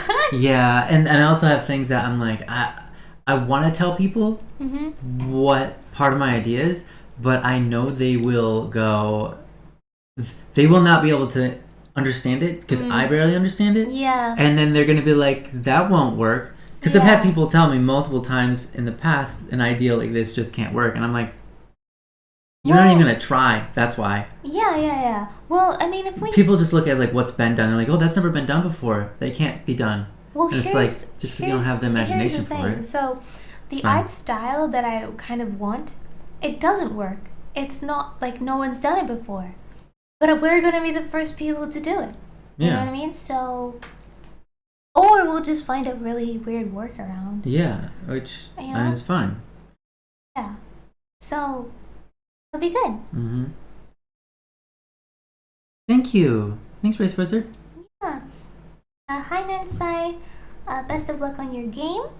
I have started work on my first game recently. Ooh. As well, I've been a lesser artist in the past, and it's a lot more work than you think, so stick with it. Yeah, I mean, I definitely don't think there is an end to our game. Like, I mean, when I say there's no end, I mean, like, there's no end to the amount of work you can do. Yeah. So, yeah, we will release the game before it's done. Much like how Minecraft did, much like how... like, not that our game's gonna be anything like Minecraft, but, you know, Minecraft had an alpha, a beta, and then they're still going. Like, Minecraft isn't done. They're still updating. Yeah. I mean, there's an official... At some point, they were like, okay, the game is, like, good enough to be, like, out of beta. But, yeah. So, yeah. I think it's really awesome. Our team is really good because you're a coder and a musician, and I'm an artist, and I still don't. You keep saying that the art is the biggest part of the game, and I just don't know if I agree. When I look at it, I just go out like, when I look at the project, right, and I try to take in all the different aspects that need to be done. I mean, the art will be massive. The art is massive, and I'm like, I gotta help out in that. Well, the good thing is you're kind of an artist yourself. Yeah, I can do some. So, because you're like familiar with code, you can help with like, for example, the other day when you helped with, I was like, I have no idea. I'm like, I have an idea. I don't know if it's physically or even possible in this engine, at all. I've never seen anyone do it. I'm sure it exists, but maybe it doesn't. Can you help? And then you're like, yeah. And then you got a code that was that looked promising. I don't know if it's gonna work, but we didn't test it out, or we didn't do anything with it, but we're it's oh, that seems like that's a real thing and that can be done. Because I was just trying to make the shading on the character look nicer, and I'm just like, nah. I mean, the example here is when you have human flesh, as skin, like a normal person, and you walk around in an environment that's like grass and trees, green. So it's very green. The shade on your skin is a green tone, and it's too green. It ends up looking ugly on skin, and so it's like, how do we make that? It's accurate. Unreal does a great job. It's accurate, but it's not pleasing to the eye. Anime is pleasing to the eye because it's got good choice of color without necessarily strictly forcing themselves to be accurate. Yeah, and here's the thing I don't like about Genshin, is that Genshin doesn't reflect, the characters don't reflect the environment around it through their shading. Not at all. In a darker environment, their skin is still going to be orange, bright orange. Bright orange, and the shadow, they can go completely inside of a cave where they're completely surrounded by shadow, and it will look like the sun is beating on them from some angle, and it's like, why what's going on there? Yeah, I understand why Genshin did that, and it makes sense what they did. You know, what's that fighting game that was popular because people liked art? That's anime? Gear. Something gear. Guilty Gear. Guilty Gear. I don't want to do the approach of Guilty Gear because it just doesn't look attractive to me. Yeah. And you can very much tell that it's 3D, thing. And I understand that it's kind of revolutionary. And I watched their UE5 video where they were explaining behind the scenes, and I'm like, yeah, that's really intricate. That would take a long time to do. I could totally replicate that and stuff like that, but it'd take a long time, obviously, because each model needs so much work that you wouldn't really be able to, what's the word, efficiently make character creation. Oh, you know what I mean? That's a game where you have specific characters with specific moves, and it's they introduce one character every 1 or 2 months. Yeah. They have a team of people working on that one character. Essentially, they've got a texture for the model, and then they've got this shadow texture, and then they've got 5 different textures on one model. That's all perfectly synced up, and each texture does each different thing, depending on how the light's hitting it or whatever. I'm just logistically, that's just too much work for. Well, it's too much processing as well. It's too much processing for and also they don't have 3D backgrounds, so they don't need to think about that. Imagine if we did that. If we tried to do that in our game, it would be so much processing power that no one would be able to play the game, because we have more than 2 characters. Yeah, we at have one time. Yeah, we've got a bunch of characters, and it's I hope I don't have to go the Genshin Impact route, but I will if I have to. I saw this Chinese game recently. I mean, Genshin Impact is a Chinese game, I think. Is it is, but go on. But anyway, I saw this other Chinese game where they did a really good job with incorporating the anime kind of style into 3D. It looked really good, but it wasn't perfect. Yeah. It still wasn't perfect, but they did a really good job, and they surprised me. It was a skateboarding one. Oh, that one, yeah. There were a lot of things I didn't like, but they did a lot of things really good. Well, ours is... Well, I still haven't decided if we're going to go down an anime route. Right. I still don't know if I want the game to look We want it to be cute. Anime. We know that. We want it to be cute, but not everything. And we don't want it to be cute... Okay. We don't want it to be 4-year-old cute. We want it to be so I want a it different to kind be of cute. I want it to be. So the problem I have with like Elden Ring and what is that other game? Lords of the Fallen. Like those kind of games. Lots of games that we played and enjoyed. Where's the cute?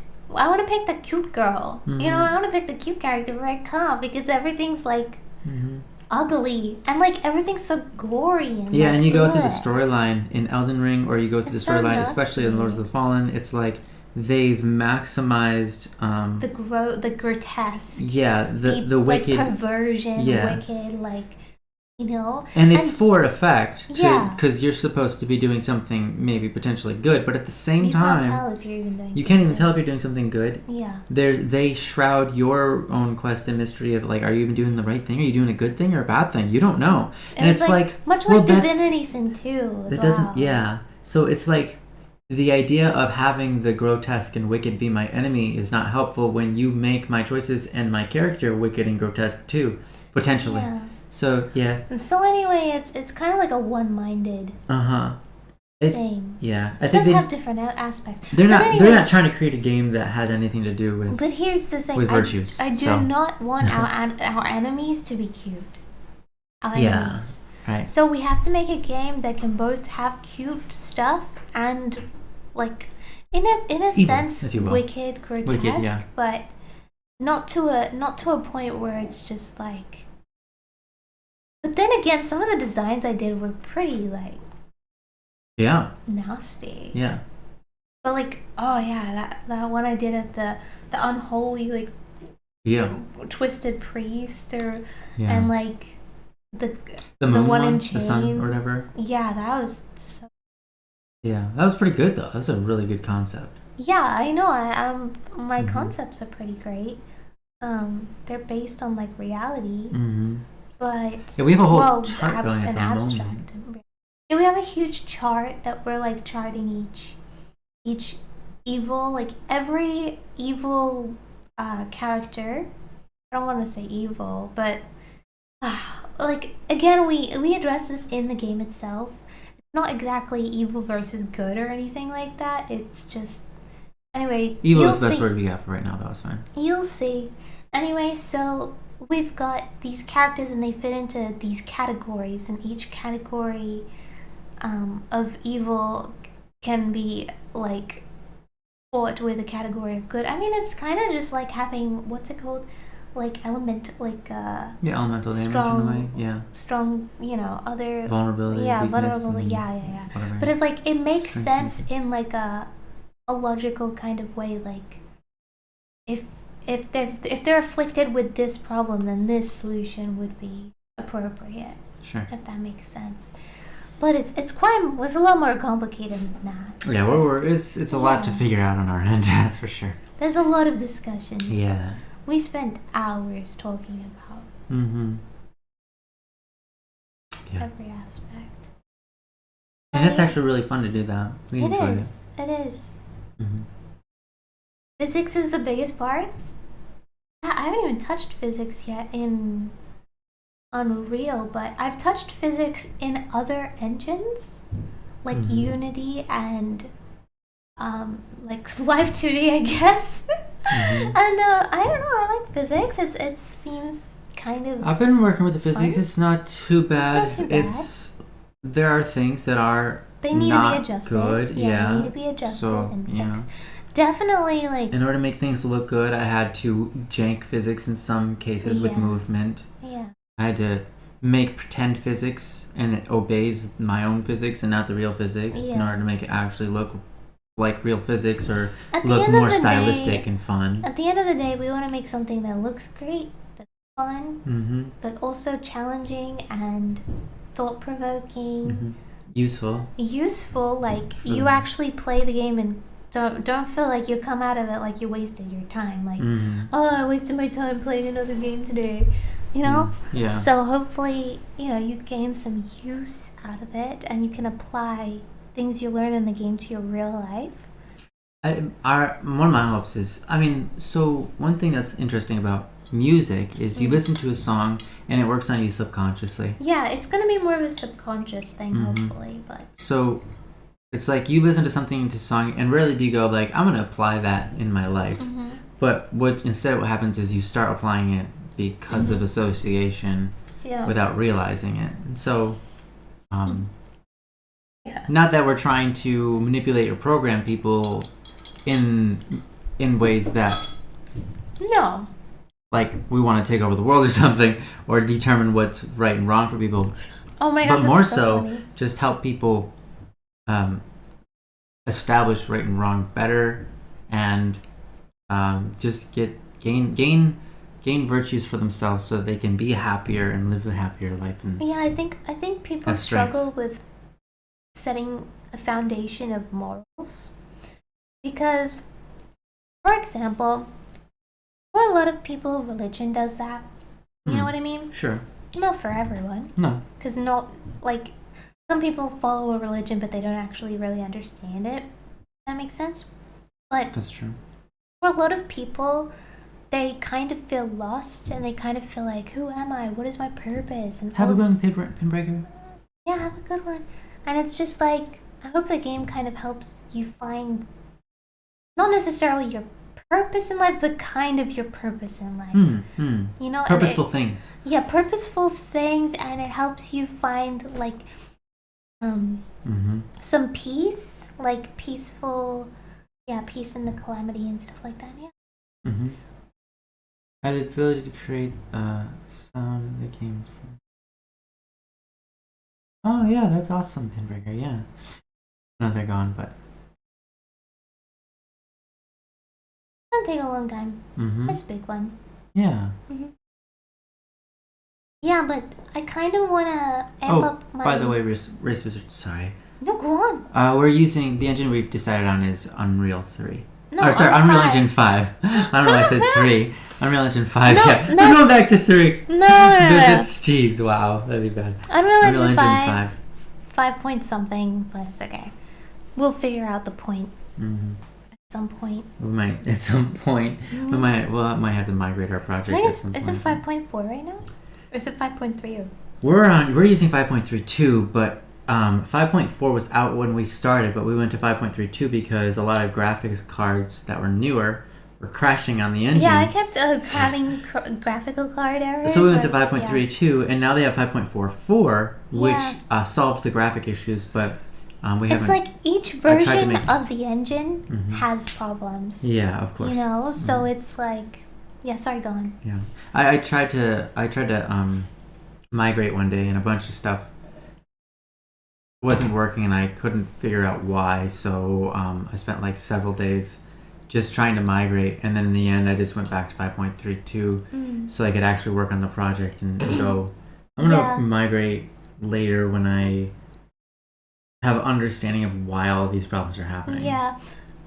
I'm not gonna say I told you so or anything, but I just mean whenever I've heard people try to migrate their like game to a higher like update before, and like them just saying, oh my gosh, nothing works, I have to recode everything, you know? So it's like, for me it's more like we can do that, but we have to be prepared to like you know, redo a bunch of stuff. Yeah, basically one of my possible plans is just to have the project open and the old project open and copy and paste. Yeah.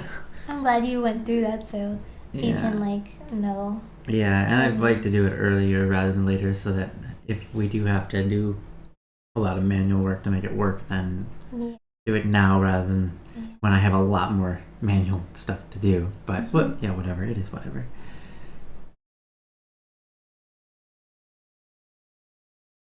Art is usually the longest part in large games. Yeah, that's what I thought too. Yeah, well, you're gonna help with the art a little. In terms of like, in terms of incorporating it into the game. Yeah. Because again, like I'm pretty good,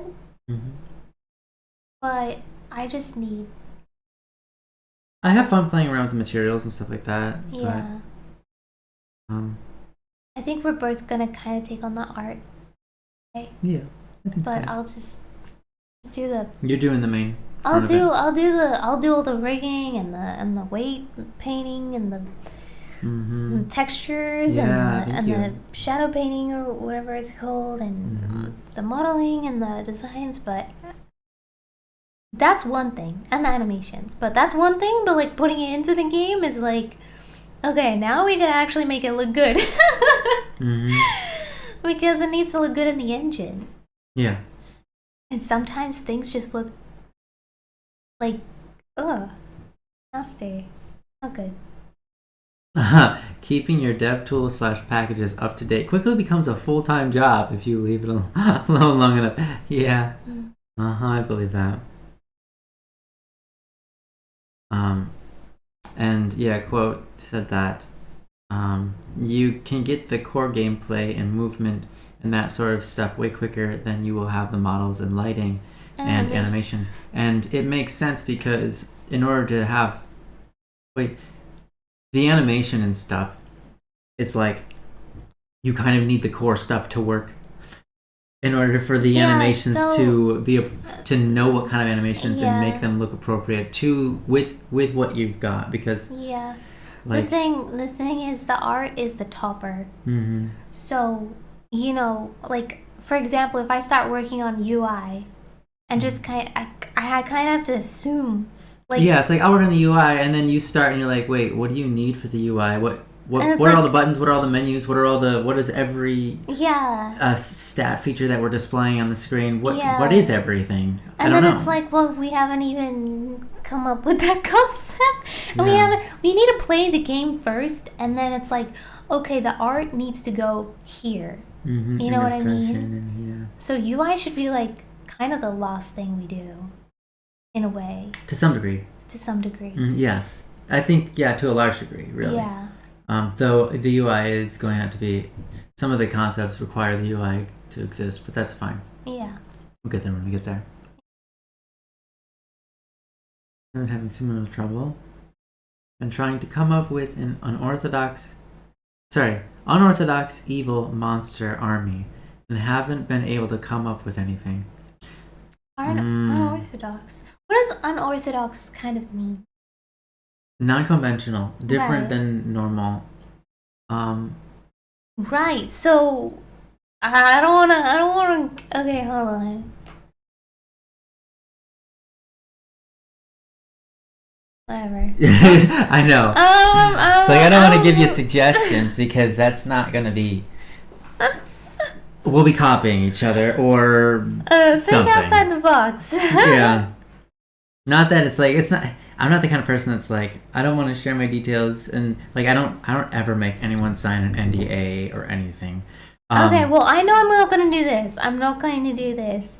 For example, you know those anime characters that people draw on Twitter where they're just like drawing fruits or drawing like things? You could literally look at a picture of like a Biscoff, what is that called? A jar? Biscoff jar? A jar of Biscoff butter? What is I don't even know. Spread. It says spread on it. Like a Biscoff spread and make it like an evil, like creepy creature. You know what I mean? So what you're talking about is theming. Yeah, you could have a theme of like fruits or Biscoff jars. Jars. You know? Yeah. And materials. And at the end of the design, it wouldn't look like a Biscoff jar anymore. But you can incorporate elements of it. If there's anything in your childhood that scared, like clowns, I don't know. Were you afraid of clowns? No. Yeah, me neither.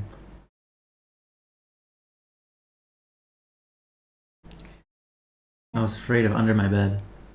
Thought there was an alligator there sometimes. Theming could be you're afraid of under your bed. When I was a little kid, I thought maybe there was an alligator under my bed. Yeah, every time. So when I was a kid, if I would put my legs off my bed, I feel like someone's gonna yank them. Or like if when you stand at the side of your bed, I think someone's gonna like grab my ankles and not let go. Yeah. That's why I turned the light off, and the moment I turned the light off, I'd be jumping in the air to my bed so that I didn't have to approach my bed from any other angle that would allow something from underneath to grab me. As if, like, it's not even logical, because it's like, if there's something under there, it can come out from under there because it went in there. I have a question. Why is there an under the bed?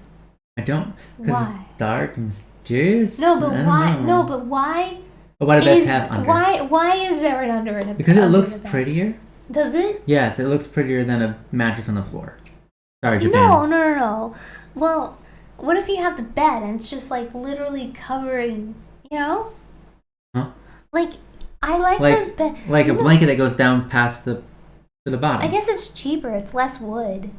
Because it's like you have stilts, or you can cover the whole thing with wood. Oh, I see. So you're saying like if you put wood siding across the whole thing, that would be the hollow on the inside.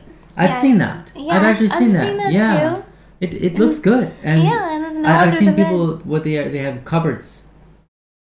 They have not cupboards, but drawers. You can pull them out, and they're under your bed, and they're drawers, and then you can put stuff in them. Yeah, that's cool. So nice.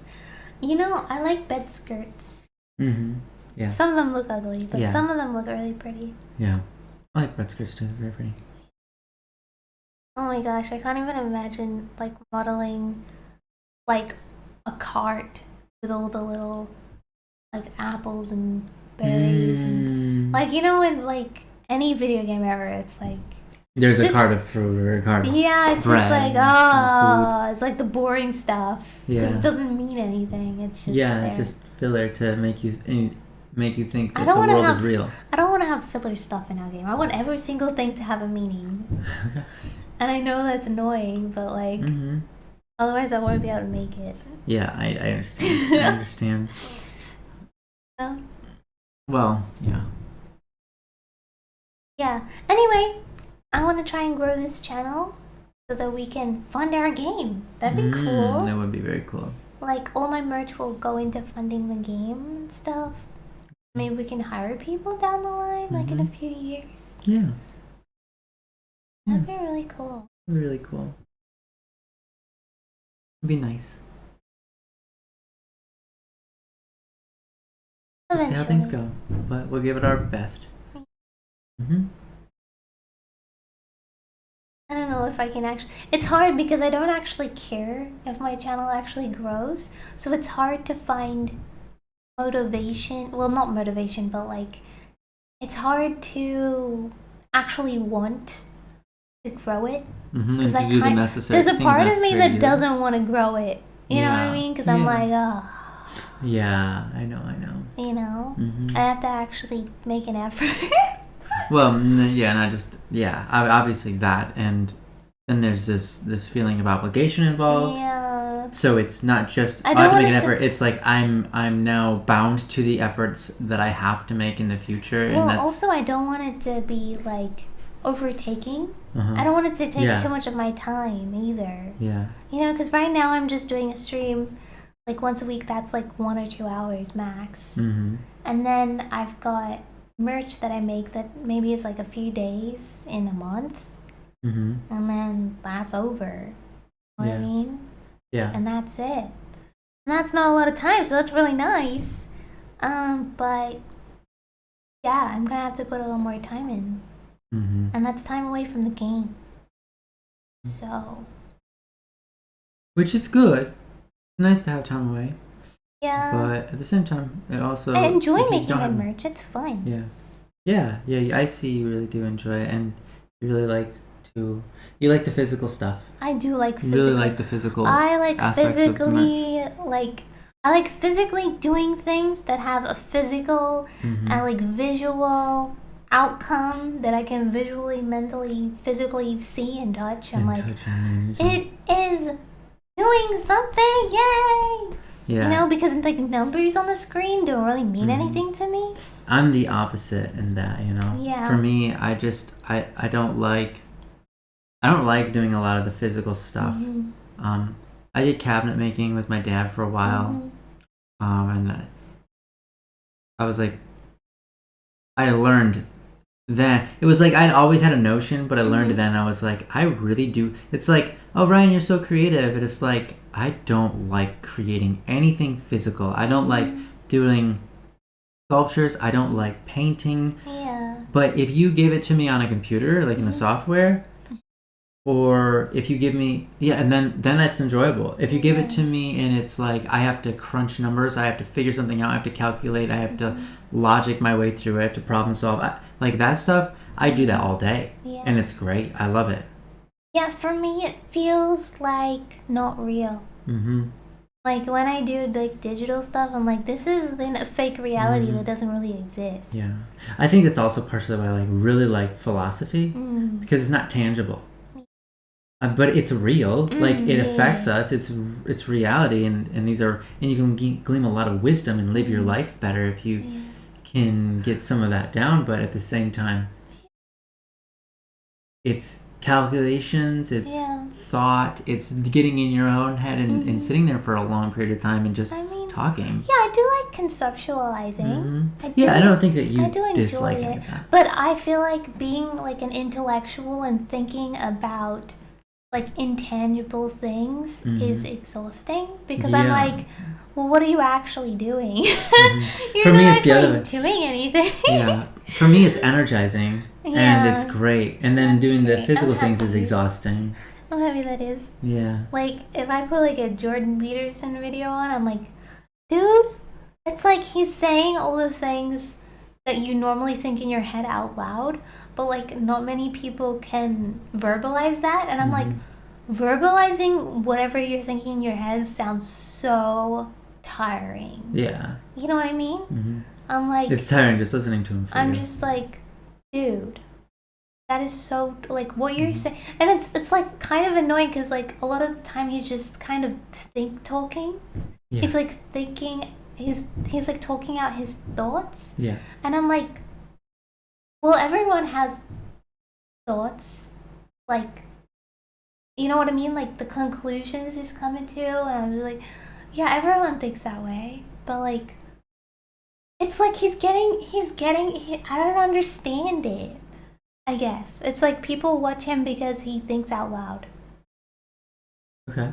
I guess is how I feel, and I'm like, I mean, it's a skill to think out loud. I guess it is to be able to properly articulate a concept. Yeah.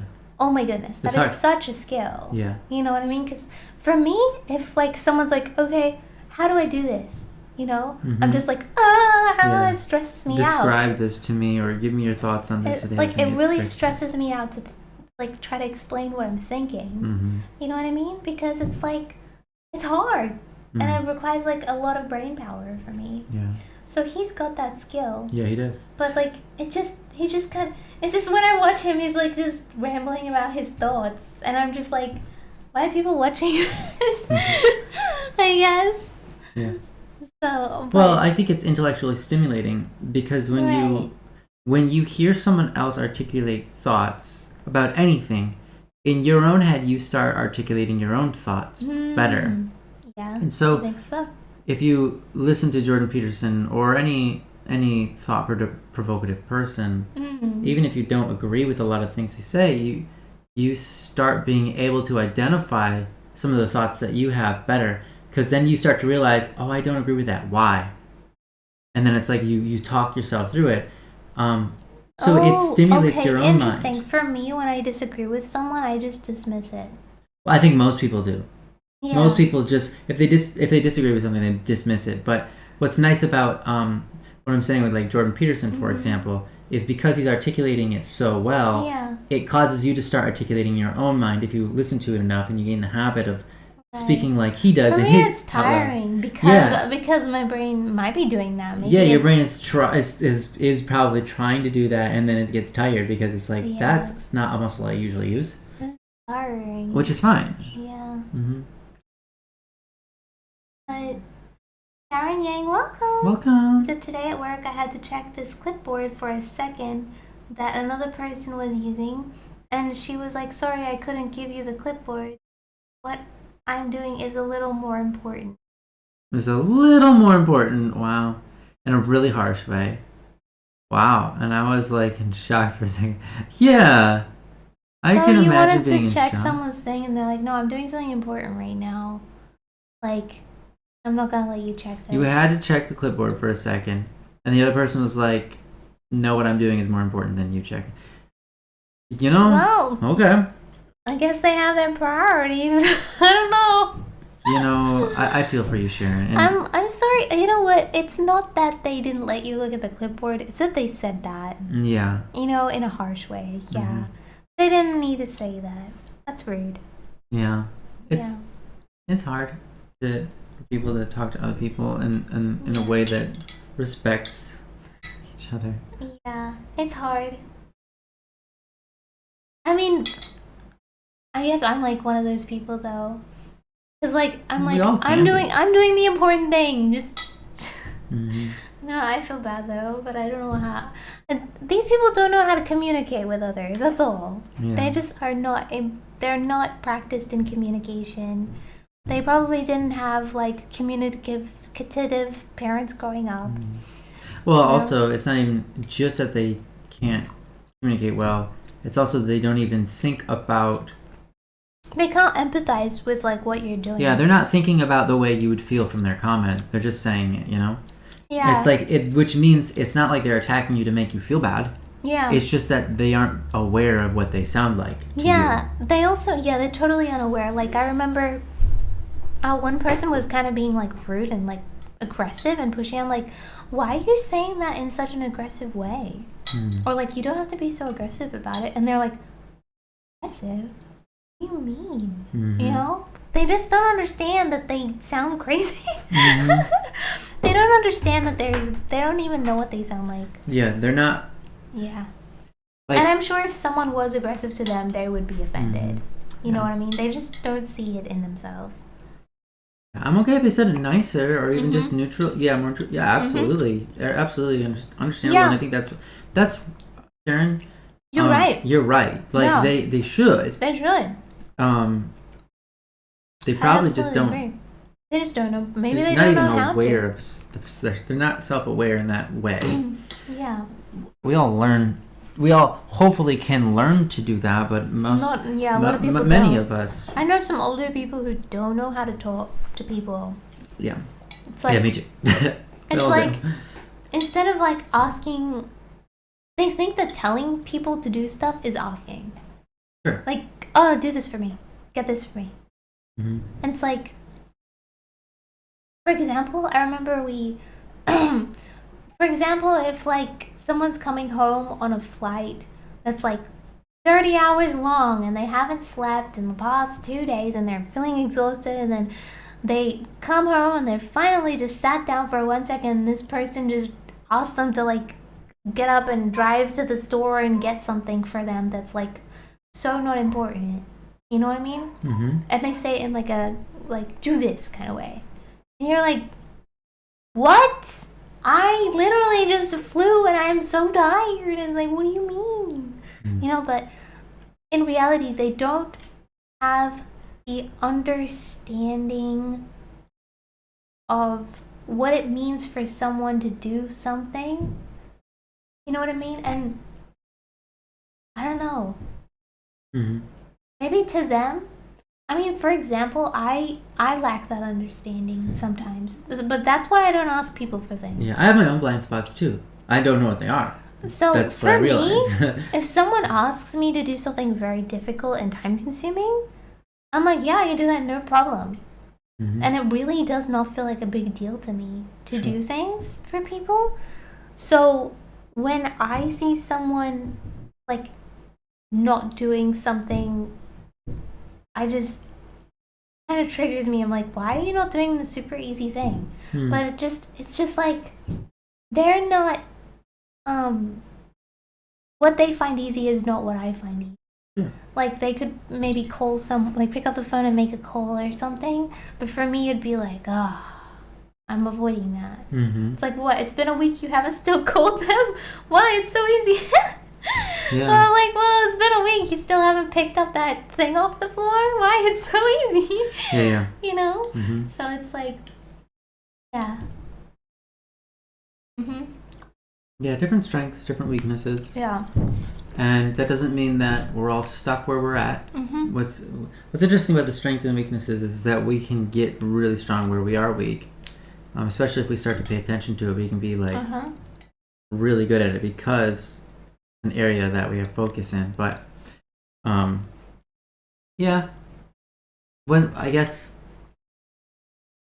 I remember my brother, he's of a certain personality type, and he was he was really bad with communication. Mm-hmm. He was logic above emotion in every possible way, and so that included the way he spoke to people with disregard to their emotion because logic made more sense. And so over time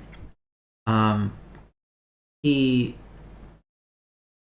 started learning about personalities and their tendencies to like be good and tendencies to be bad. Yeah. And instead of going, well, that's just who I am, Mm-hmm. I'm bad at this, Mm-hmm. he was like, oh, I just need to copy the people that I see that are doing good in this field, Mm-hmm. and I can become like them. Yeah. And so then he started learning people skills by doing those types of things. And he started recognizing other people's emotions and giving them merit and respect and responding to them appropriately. Mm-hmm. And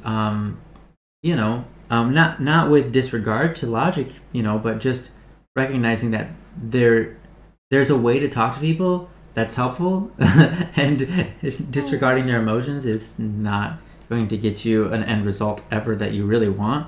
Mm-hmm. Not necessarily just out of manipulation, but just to be a better person, to be more respectful, to be more understanding. And he moved so far. And Your brother's great. Yeah, and so that's an example of like, yeah, we all have our strengths and weaknesses and blind spots, but if we can see them, that doesn't make us who we are. We can learn and copy other people who are good at them and get better. It's really cool. Yeah. And it wasn't just in that one realm. I mean, he did it all over the place because, and I'm just using him as an example because it's like one person in my life I've seen do this. I've seen it in a lot of other people's lives, including my own. He realized there was a certain personality type that was they get a lot of stuff done. Yeah. And he adopted some of those things, that personality type into himself, Mm-hmm. even though it's not his personality. He's like, I can take on some of that thinking if it makes me more productive and better at life. And so he started doing some of the practices that other personalities have a natural tendency for. So it was cool. It's cool to watch him go through that journey. Yeah, I was kind of like that when I was younger. I mean, not like your brother, but like in that the communication thing. Very bad. I mean, I was like the person in Sharon's story. Mm-hmm. But like I genuinely would get confused if people were offended with, like, I would not understand why people were offended by things. You know what I mean? Like, they would be like, oh my gosh, I cannot believe you just said that. I'm like, what? I'm just talking. I'm just saying normal things that normal people say. You're like, I'm just no, being you're a not. normal person, you know? But I just didn't I didn't have, like, the understanding and empathy and, like... And, of course, if someone said that to me, I'd be offended. Sure. Or something. Yeah. But... Yeah. Well, it makes sense. But then also, people would say things to me that was supposed to be really offensive, but I didn't take offense, and they didn't understand why. As well. Yeah. That would happen a lot. Oh, that's like, great. Super a lot. Hmm. Like, there's a lot of things I don't find offensive. That's good. Well, it's not always good, because then you hang Sure. around... Because You're then right. you It's not hang always good, around but- people who are trying to offend you on purpose, but... Yeah, you're basically surrounding yourself with people that are crap. Yeah. Because I remember, so you like... didn't distinguish. I remember never taking any offense to anything people said, basically, for like many years. And that caused me to be in relationships with people that went out of their way to try to offend me and try to hurt my feelings. And like, when I wouldn't get offended, they would be like, you know? Mm-hmm. But yeah, it just like they would try harder and harder and harder, and like they would be like, "Oh my gosh, you're so great. I can be a terrible, like the worst person ever, and you will never like tell me off for it. This is awesome." And they would like take advantage of being like nasty, horrible. They would like call me like horrible like names and stuff, but like it wouldn't mean anything to me because but it makes them a worse person. Yeah, it made them a much worse person, and I feel like, and it's not good to be around bad influence. Yeah, and eventually over time I started like it really hit me when they started treating someone else like that, and then the other person cried like super a lot, and I was like so confused. Well, this happened a couple times. I was like, why is everyone like crying? Like, why is this person like, why are they crying over that? It doesn't make sense to me. I don't understand. And like so after like the third person was crying, I'm like, okay, what's up? I'll try and console this person because I want to find out, not because I'm trying to console them, but kind of because I'm trying to figure out like, why are they crying? I don't understand, you know? So I was like, hey, like, what's wrong? And they're like, I don't want to end up like you. I'm like, what? Wow, and yeah. I'm like, what does that even mean? End up like me? And they just mean they don't want to end up like abused all the time. And I'm just like, what? I'm abused? Oh my gosh, yeah. But yeah, and then over time I was like, okay, now I'm starting to get annoyed because I know this person is trying to upset me on purpose. It's like, okay, I'm not offended by the things you're saying. I'm offended that you're trying to offend me on purpose. I'm upset that you're trying to offend me on purpose and hurt my feelings and hurt me on purpose. Why would you do that? Yeah. Sir? Why would you go out of your way to do that? Doesn't make sense. And it's like, oh, it's not, okay, first of all, I just want to say something. In a way, yes, it's like I'm enabling them in a way, but it's like their choice to act that way. Yes. Ultimately, like if I could, like,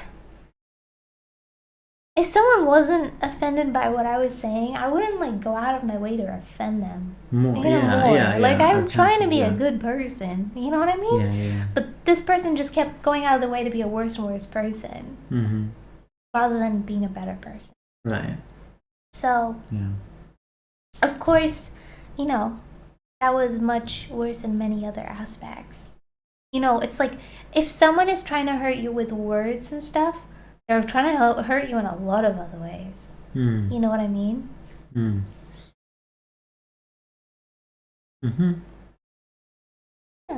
Yeah. And I'm still kind of not hurt by it. Like, I remember like vicious things happening to me, like people being vicious to me but just not being hurt by it, but then seeing someone else get hurt by it and then feeling like, am I the problem here? Like, am I the problem because I'm not getting hurt? And because of me, are these people going out of their way to hurt other people? And I'm like, yes and no. It's like, no, it's their choice to be nasty. And I don't think, and yes, there is such a thing as enabling, but at the same time, there's not as well. Because they're making the choice at the end of the day. And they know they're hurting people. Yeah. And they thrive in that, so.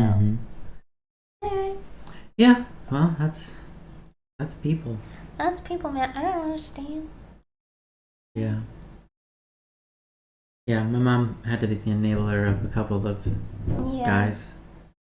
My dad, and then my stepdad, and then now I've got a new stepdad who's awesome. But it's not like... But it's not like it was her fault, because she's amazing. It's just that she was so amazing that they felt like they didn't have to do anything except for drink a bunch of alcohol and act like crap. Yeah, because it's called unconditional love. Yeah. You know what I mean? Like, I unconditionally love everyone. So if they act out, I'm like, I don't know, I just don't... I still want the best for them, but that best for them doesn't mean that they continue being a bad person. The best is like, I hope you drop that. Yeah. And like, I always want to help and make them better. That's why tough love is important. Tough love is important. And also recognize, like, when they're around me, they act poor. Of poor quality, I mean. And so like, they treat me worse than others because I don't fight it. Yeah, and but so like, it's like, in order to I'm not stop, offended by it. in order to at least stop that bad behavior, I should just distance myself from them. Yeah. It's one way of thinking about it. That's a tough lesson I learned. Yeah, it's very hard.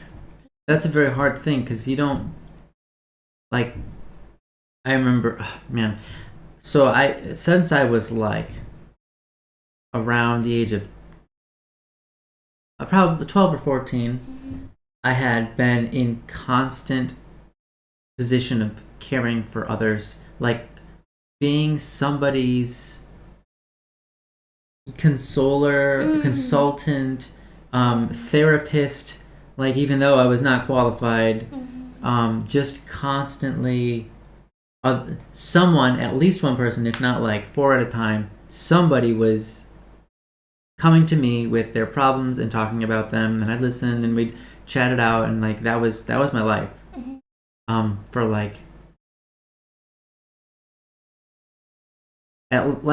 literally at least 10 years, just nonstop. There was always one person, and they would just be my, I mean, I'd always call them friends, but they'd always be in that position with me. But I can remember, times where I'd stay up super late for them, and then like not getting any sleep, and then wake up, not really wake up, just like go about my next day. And, people don't realize that you're doing that for them or how hard it is on your body, but it's like, you don't mind, you're doing it for them, and it's awesome. But I remember meeting people who were doing it for the first time, and then just being overwhelmed, and then getting themselves in a position where now that person is reliant on them, and their relationship is now in a position where they're actually causing the problem to continue by being someone who continues to help them. And so because they're in that other person's life, attempting to be a helper, they're actually just letting the problem continue, and they don't see it. And the only reason that I had any success with not falling into that position was because I saw my mom go through it twice before I ever went through it once. And I was like not smart enough, but experienced enough to realize when that's happening and how to either A, avoid it, or B, call it off in the most loving way possible. Like, hey, you know what? You've moved on a lot, and I know you can't see that, but at this moment, I'm seeing a lot of things that are telling me what you need to do now is go out into the world and just face it. And so, like, I'd find ways that are to slowly back myself off from that relationship in a way that they never realized I was doing, but in a way that was like, they felt like my friend all the way through. And then we stopped talking, and then we would never talk again. But I could see them from a distance every once in a while and be like, that's great. They finally solved that problem. That's great. And not that I'm not a therapist. I'm not someone who's perfect or knows all the right answers. But being able to distance yourself from other people when you realize that your friendship is exacerbating or continuing a bad habit in them is an important skill, an important thing to pay attention to. I think it's hard too, because no one wants to be the guy that says, sorry, I'm closing our friendship because it's toxic. Yeah. So here's the thing. I think I'm an amazingly supportive person. And I think that if someone's a really bad person, I can help them be a really bad person. And if someone's a really good person, I can help them be a really good person. So I think that I'm like supportive. I play a very great role in being supportive. I just need to make sure I'm supporting, I don't want to say the right people, but like the good things. The good thing in people. Yeah. Because there's I don't think there is a supporting the right person. You're right. Yeah. That's not the right way to say it because the right person could be the wrong person at a certain point in time, and the wrong person could be the right person. So it's not about the person. It's about their traits that you can emphasize and encourage rather than whether they're the right person or not. Yeah. I like that a lot. Yeah, I'm great at being supportive. So I could, that's an amazing way to put it. Like, I could support someone You know, that's right. A bad person, Mm-hmm. and they can just stay bad and increase in their bad, or I can increase in someone's good. That's why it's really important to, like, if you are the kind of person that's helping another individual, it's so useful and important. Oh my goodness. To have the ability to stand your ground on issues and even confront them about it. Like when you see them doing something, like you're supportive and you want to, and you dismiss a lot of the bad that they do. You're like, I don't treat you like you treat other people. You know, I treat you kind. I don't treat you based on how you are. I don't treat you based on how you're behaving. I don't treat you on how you treat me. Yeah, and I just treat you the best way I know how to treat you. But there are times where you have to be like, okay, seriously, dude? I know you know better than that. Yeah. And you tell them, like, hey, like, you're a really good person when you're doing this and the other thing, and like I noticed that. Right now, what you're doing, I don't think it's the right move. And I think that if you give yourself a second to think, you'll come up with a better answer. And you find ways to talk about it with them, and it's hard. You try to find ways to talk about it with them. Some people don't want to hear that. And you know what you gotta do with those people? Let them go. Yeah, if they don't want to hear it, you'd be like, okay, well, here's the thing. I'm not going to be sticking around and supporting you doing those things. So if you want to do those things, you do them without me. Well, here's the thing. You don't want to... Here's the thing. I don't engage myself in those kinds of activities. And you just tell them, and you put that line out, and you let that be known that that's where you stand. A lot of times what I find is people respect you more when you do that, and they listen to you more, and they want to be more better. But it doesn't apply to everybody. Here's kind of the issue with that. I agree with you. Here's the thing. That's the problem that I've had recently, where there's two people, right? And they have a disagreement on something, and the other person like puts a boundary. They're like, okay, you're doing this, so therefore I'm not going to do this anymore for you, or I'm not going to talk to you anymore, or I'm not going to do this. And it's like, the other person can't do anything about it. And it's like, it's kind of like, yeah, they shouldn't be friends. And the only problem with that is the other person feels like they have to take down their morals or their beliefs in order to keep the friendship. But I don't think the goal should be keeping the friendship. I think the goal should be being friends with people who kind of have the same morals as you, or better, like in your eyes better. Sure. You know what I mean? Well, I think the goal of anything is whatever is the best outcome. Yeah. Not in such a way that it's like the ends justify the means. Obviously not.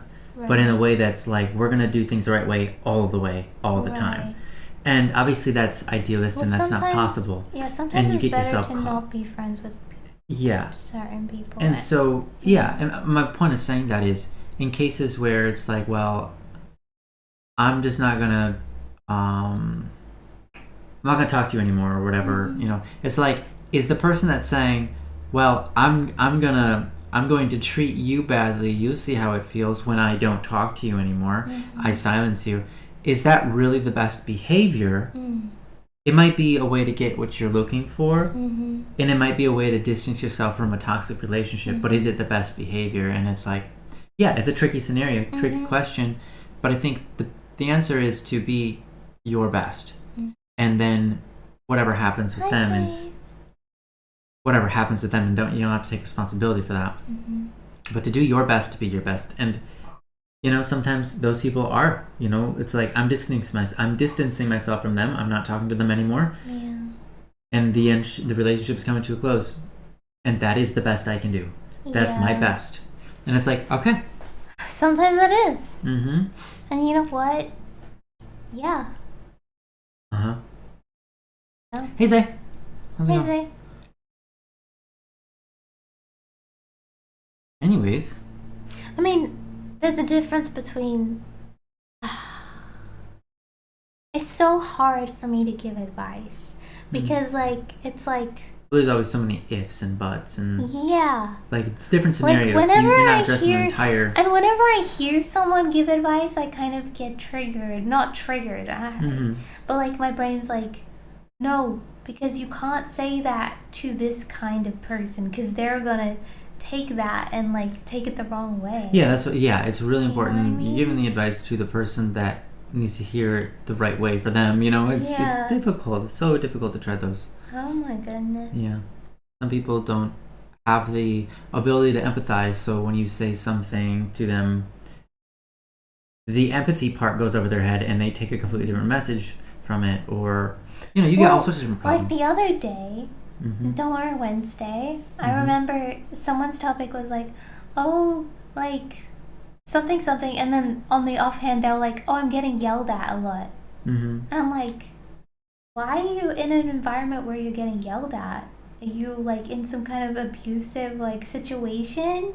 I'm like, no, you don't need to be in that situation. You should take yourself out of that situation. And it's like, oh, but the context is they're getting yelled at, but so is everyone else because they work at a restaurant. And like everyone's in a high stress environment and they're all yelling at each other. And it's like, okay, so you gave some advice that was like, and maybe you, I don't know, but you said like, oh, when people are yelling at you, you need to like listen to them because they might be saying something important. And, you know, it's good to be a person who takes what they say and like actually applies it and like don't get offended. It's, you know, all this stuff. I'm like, that is the worst possible advice you could give to me, like in a position 6 years ago or whatever. Yeah, that's right. Because that's exactly what I did. That's what you did, and that's what ended you up in trouble because everyone that was yelling at you was not seeking the best in you. They were actually just trying to get you to be. I don't even. They were just trying to get their own fun out of it, and you would, if you really took their criticism as constructive criticism, which you did, even though it wasn't. Yeah. And that's again why you have to have strong moral grounds and strong, but you didn't have that. No. At the time. Exactly. And so it's like really, you gotta be really careful about the advice you give to certain people because people can yell for so many different reasons. They could be yelled because you've annoyed them so much that they're at the point where they're frustrated. They could just be angry at themselves. They could be angry for no good reason. They could be hormonal. For context, they gave a lot more advice than just of course. That was just a small snippet of Well, that's the only thing I disagreed with. Like out of everything you said. You said a lot of great things, which I was like, oh yeah, it's really great, you know? But I think the best advice was like, when someone yells at you, that's them. Yeah, that's on them. They're not. It's that's not like a reflection of you. That's not you. You being yelled at is not a reflection of yourself, and I think a lot of people. Here's the hardest thing. Yeah. Here's the hardest thing I learned in the last years was that if someone's mad at you, or if someone has like kind of like they say like, oh, you're, I don't know, ugly, or oh, you're a bad person because you're impatient or selfish or whatever. Let's say someone says that. That doesn't actually mean that they believe or see you that way. So for me, I'm like a very kind of honest person.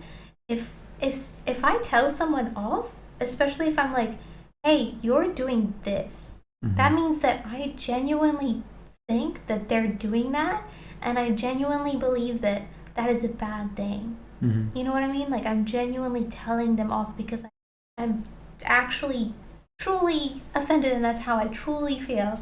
And like, you know, I wouldn't tell someone off for any other reason, right? So, but I learned that that's not some people like yell at others not because they actually like. They say like, oh, you're ugly, not because they actually believe that they're ugly.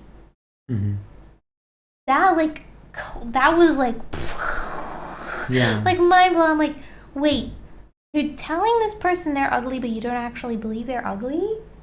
I'm like, that doesn't make any sense to me. What? So this whole time, when people say negative things about me, I'm like, oh yeah, I should like that's what they really believe, and that's what they really think. I should work on that. You know, like when people would call me like, I don't know, selfish or slow or like not a hard worker or whatever. I can't even remember because I don't really.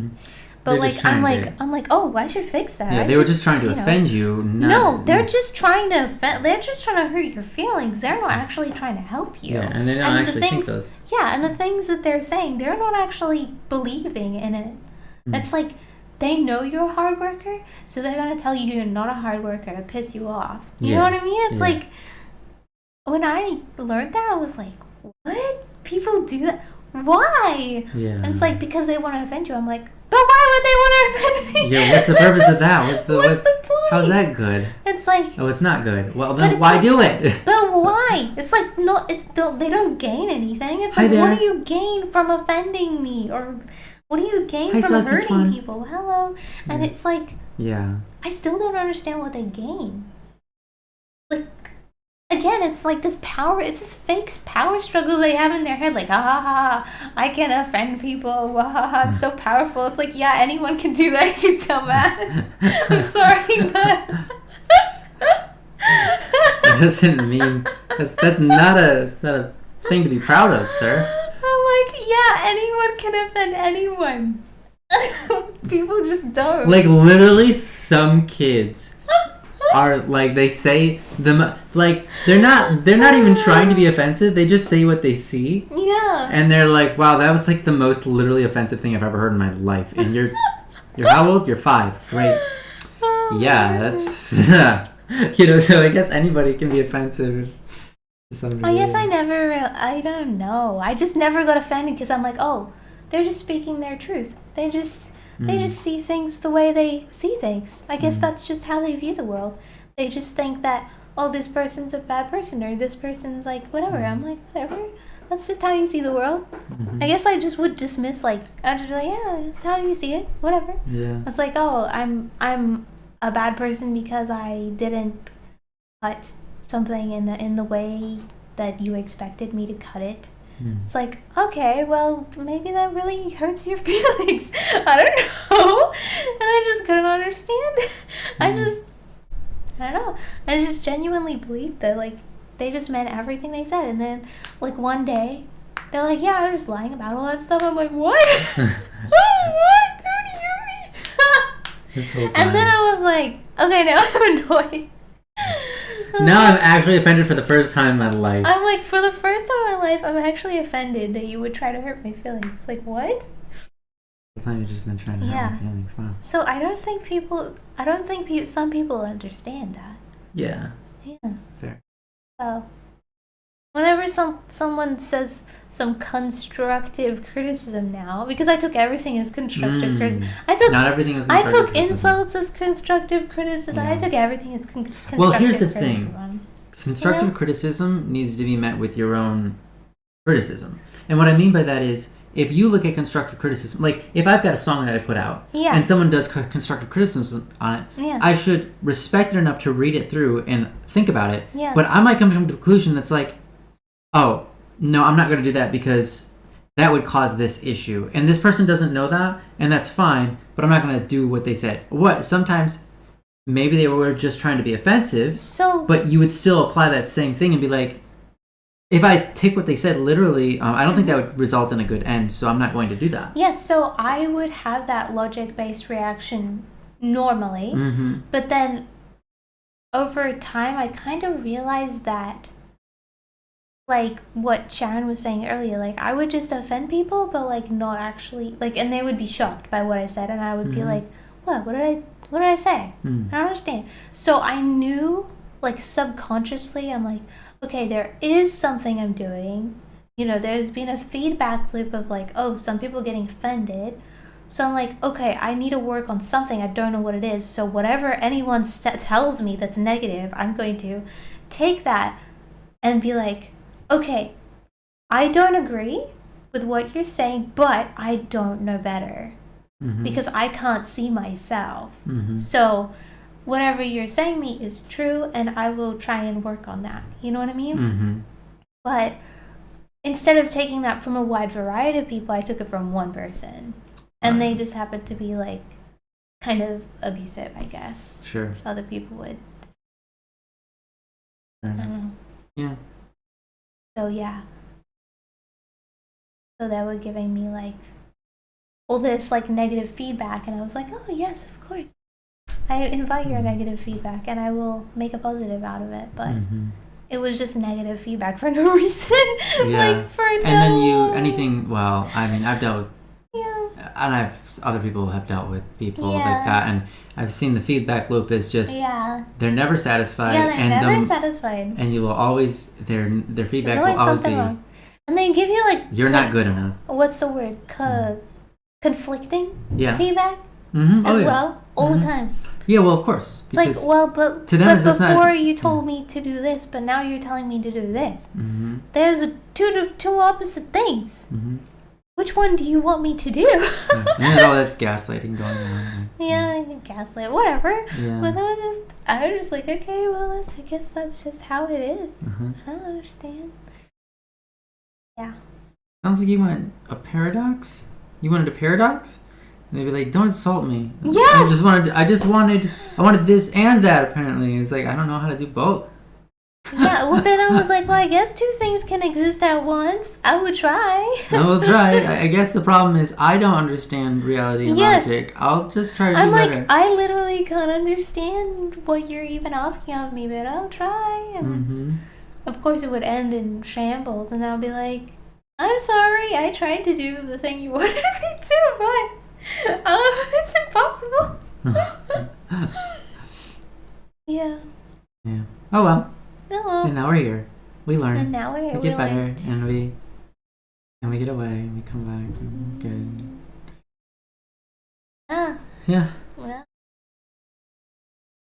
How you guys doing? Yeah, how are you? You know How's what? Your journey I was like, I feel like we're having a conversation between ourselves and not actually involving the stream. Yeah. That's okay. Sorry, everyone. I don't know how many people... Probably, like, no one's actually watching. Yeah. That's okay. Well, it's okay to have a conversation between us, I guess. Yeah, I guess we needed to have a conversation today about random random things. Yeah, that's alright. Yeah. That's good. Well, I hope that us talking helps someone, if anyone's still listening. Well, it's similar to it's not Jordan Peterson, but talking about stuff like we've turned into Jordan Peterson. Talking about stuff gets your mind moving and does help you solve your own problems. Yeah. Or even if it's not a problem, just helps make discoveries where you can improve in life.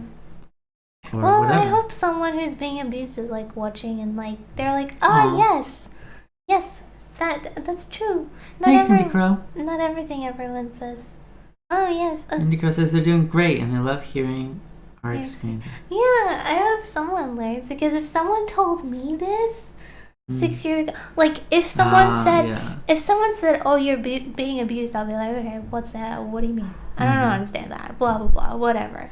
Yeah. Or like, this person's a bad person, I'll be like, well, that's your opinion. You know what I mean? Like, I wouldn't understand. But if someone said, like, you know that some people say things not because they're actually trying to help you. They're trying to get a rise out of you. Yeah, they're trying to offend you on purpose. I'll be like, okay. I'll be like, okay. And like, this person would cut out every other person in my life so that I wouldn't be able to hear conflicting opinions, only their opinion. Yeah, of course. So it's like... common tactic. So if your friend is like, well, don't be friends with that person anymore because this, that, you know what they're trying to do? They're trying to get that person to stop telling you things that they don't want you to hear. They're trying to like be like, oh yes, that person is going against me. I must defeat them. Defeat them. Yeah. Oh, thank you, Lisa. You're sweet. Anyway. Yeah. I like Lucen. I like Lucen. I like everyone. Well, she had $10 million. $10 million? Yeah. Yeah, can you guys give us $10 million? It's like I don't even want them to give us 10 million. It's like I just want 10 million. Yeah, we don't want your 10 million. We just want to have 10 million. And the reason we want 10 million is so that we can give it to other people. Yeah, because we look at people and we're like, I wish I could just like give you $10 million. Hire that person and just like give them a job and like have them do what they love for a living. Yeah. Or look at person. That's like my goal. I wanna give that person. Can you guys get us like 10 million subscribers so that we can make $10 million so that we can hire people and like they can just do fun stuff and like just exist and not have to stress and stuff. Mm-hmm. And just get paid to do that. And just like have fun and make cool stuff. Thank you guys. Thanks guys. You guys are so good. You guys are so good to us. Thank you. We love you. You guys are so great. We love One day if I'm rich, I would love to support you guys. Thanks. It's okay. It's like yeah. We have a lot of support, a lot of love. Yeah. In our lives. Well, I just want to support more. I know. I'm like a little supporter. Mm-hmm. It's nice to Yeah.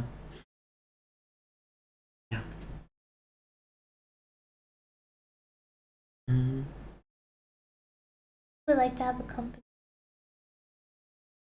Nice money, and they get like specifically Taco Tuesday. Specifically tacos. I think I watched a video. Someone's like, can I please have like a free something else? Like, no, tacos, that's all you get. But I'm gluten intolerant or whatever. Is there gluten in tacos? No, there isn't. What is it? It depends on what kind of what you're putting in your taco. And I'm a taco intolerant, but not like the Lego, not like the Lego movie though. Yeah. Oh yeah. We aren't doing that kind of Taco Tuesday. My goodness. You guys will get there one day. I'm sure of it. Aw, thank you, Lucian. Yeah. Thank you. I'm pretty sure of it too. It's hard because it's like I want that as a what's the word?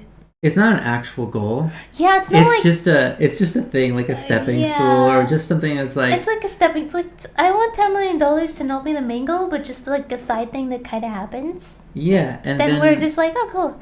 You know what I mean? So I don't actually want to put effort into making $10 million. Yeah, we look at the $10 million and go, that doesn't fire me up at all. No. That has nothing... Like, we do not care about the money to do anything. When we were making this video game, before we even started, we're just like... talking about it, and we're like, I don't care if it makes any money. It might take us 10 years. I don't really care if it makes any money. Yeah, we're not making if we wanted to make a video game for money, I think we'd actually plan on finishing it within the next couple of years. Or like a year or two. Yeah, and it really would probably be something that's already been done before because that works. Yeah, we'd be like, okay, what's the most popular thing right now? Let's do that. Yeah, whatever. Yeah. Which is like not motivating because it's no, it's not. What's the point of making a popular game? Yeah, it's not even. Okay, $10 million. Okay, well, what's the point of $10 million? Like, well, you're gonna have a company and do whatever you want. Well, it's like, but like, does that mean suffering in the meantime? Well, I mean, you can't even guarantee that. Yeah.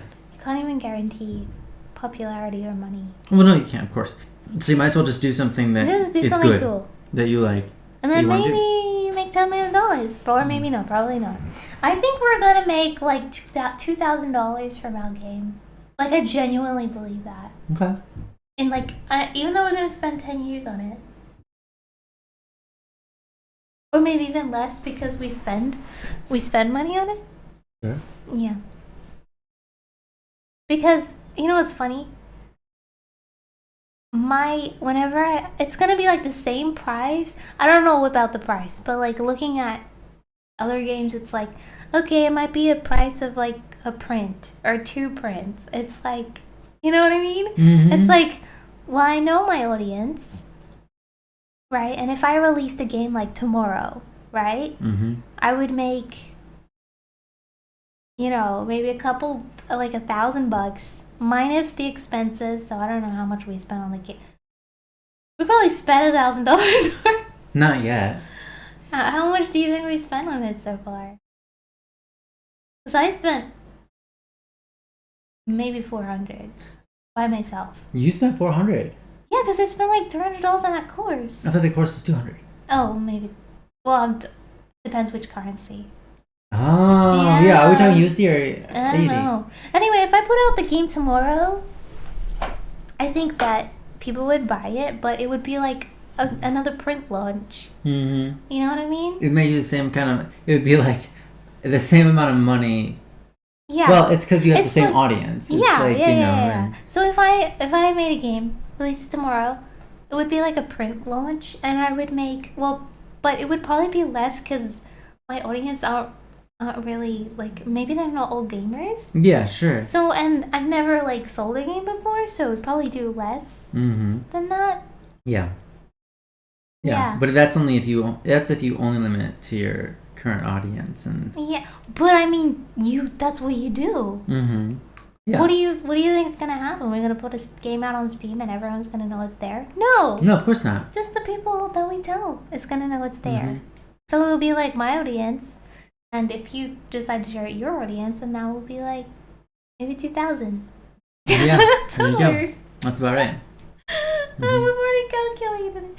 Anyway, we're not trying to make money. Yeah. But it would just be cool to have money so we can hire more people on it. We can all have fun together. Yes. Yeah. Put out a better product. Huh? Put out a better product. Yeah. And it's better because for anybody here's the thing: if it was, if we could just put out a game, well, it's like my prints are super cool and awesome, but it's not like it's not like they go viral. You know what I mean? Not that they should, but it's not like our game's gonna go viral. It's not like a print has ever gone viral, really. Yeah. You know what I mean? Yeah. I don't know. Anyway, moving on. Whatever happens, and that's just in God's hands. All we can do is do the work. I hope it helps some people. I hope. Well, I don't even know if I care that anyone plays it. Oh yeah, send it to all the streamers for free exposure. Streamers probably get free games all the time. Oh yeah, I'm sure. Yeah.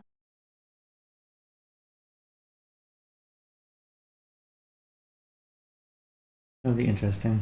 Well, I just imagine Lily Pichu playing a game and she's like, my friend made this game. Yeah, but that's not. But it's like. But here's the thing. And it's like that's. Yeah. But here's the thing: you don't want to like. I mean, yes, of course we can give, free copies to our friends, right? But like, them making a video on it is completely different. Yeah. Like, they should be getting paid. Like, they're hosting essentially a TV channel, essentially, in a way. And people like advertisers spend a lot of money on like just like them making a video on just an advertisement or whatever, right? So, you know what I mean? It's like, you don't want to send people stuff and be like, hey, can you like play this game on your channel and like make $1 million for me? Thank you. Yeah. Oh, by the way, we're not going to give you anything. Bye. You get the fun of playing it, so take that as your payment. Yeah. Really? Oh really my goodness. It's kind of funny. Yeah. It's not like that. But I would love like have friends to play it though. Yeah, me too. Yeah. And like I hope everybody plays it. I just want everybody to play it because because it makes me happy that people. I mean, it does make me happy to see people playing it, but I just like want them. I hope everybody has fun. Would we want kids to play the game? I think of a certain age at least. Yeah. Which age? Like Diana's kids. I don't know because we haven't made the game yet. Well, in 10 years they'll all be old enough, so. Yeah. But then she's gonna have like 17 more. Yeah, that's true. Well, it's 17 in 10 years. Wow. She's Dublin down. She's not even from Dublin. Yeah. Funny surprise.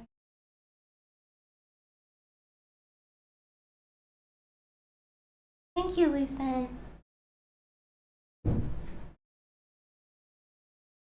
Often of Andy and Lele. I've never even heard that. Yeah, what are those? Those must be games. Yeah. What are they about? We don't really. Well, I'm not really a gamer. Yeah, that's fine. Because I'm so picky. Yeah.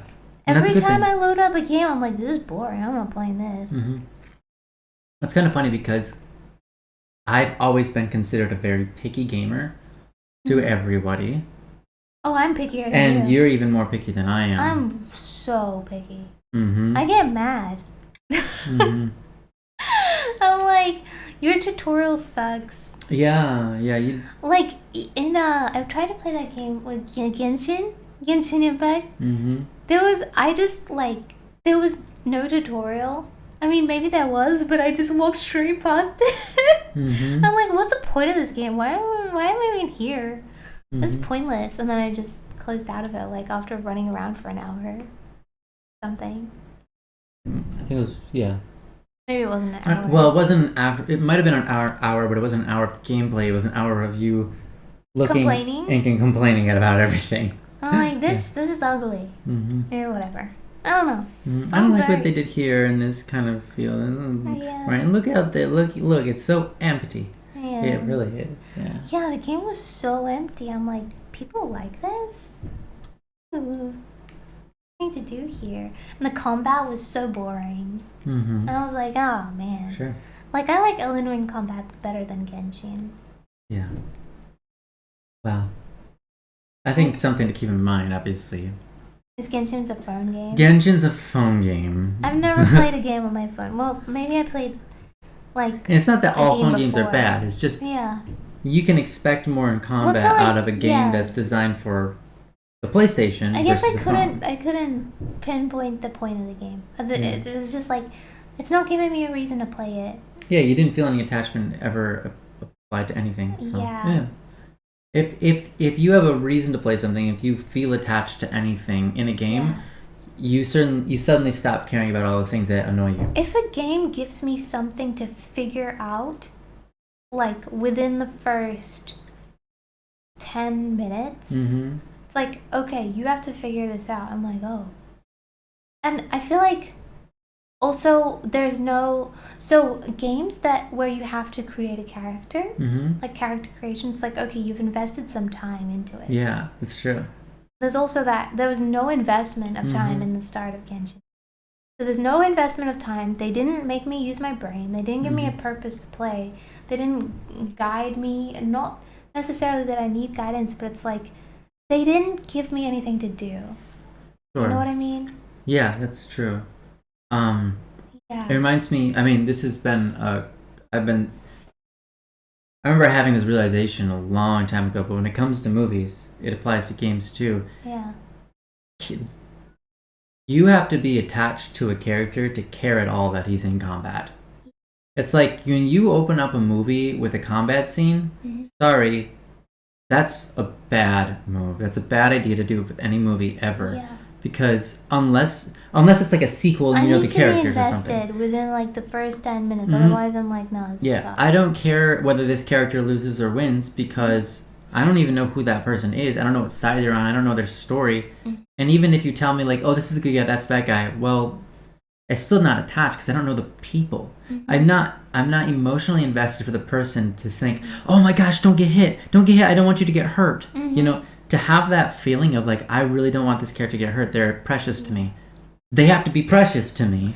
So it's the same thing for video games. You can't just throw someone. You can, but it has to be done the right way.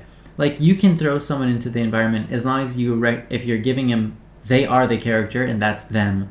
You know, then it makes it feel like, well, I'm invested in myself, or I'm invested in figuring out this game because I bought it with real money and that was an investment. You have to give people some kind of investment. Oh yeah, for sure. The worst rated games are free to play. Yeah. Yeah. Hands down. Free to play. We're not making our game free to play because there is just no like psychological investment to even give it a good shot. You know what I mean? Yeah. So that's the only reason. And also it's like, oh, it's free to play, it can't be good then. You're right. That's everybody's mentality, yeah. That's my mentality. Yeah.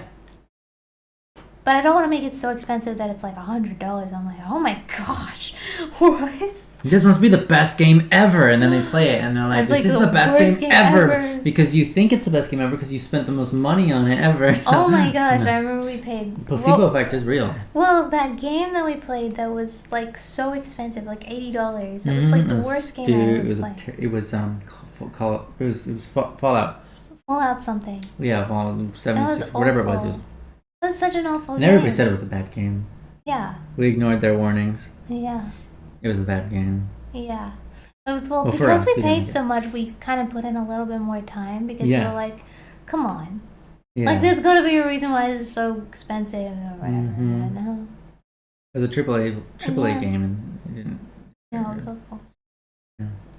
But I think that's one of the reasons why Portal and Portal 2 is rated so high, like overwhelmingly positive, you know? And a lot of people's experience is good, is because the very first thing they make you do is like a puzzle in a way.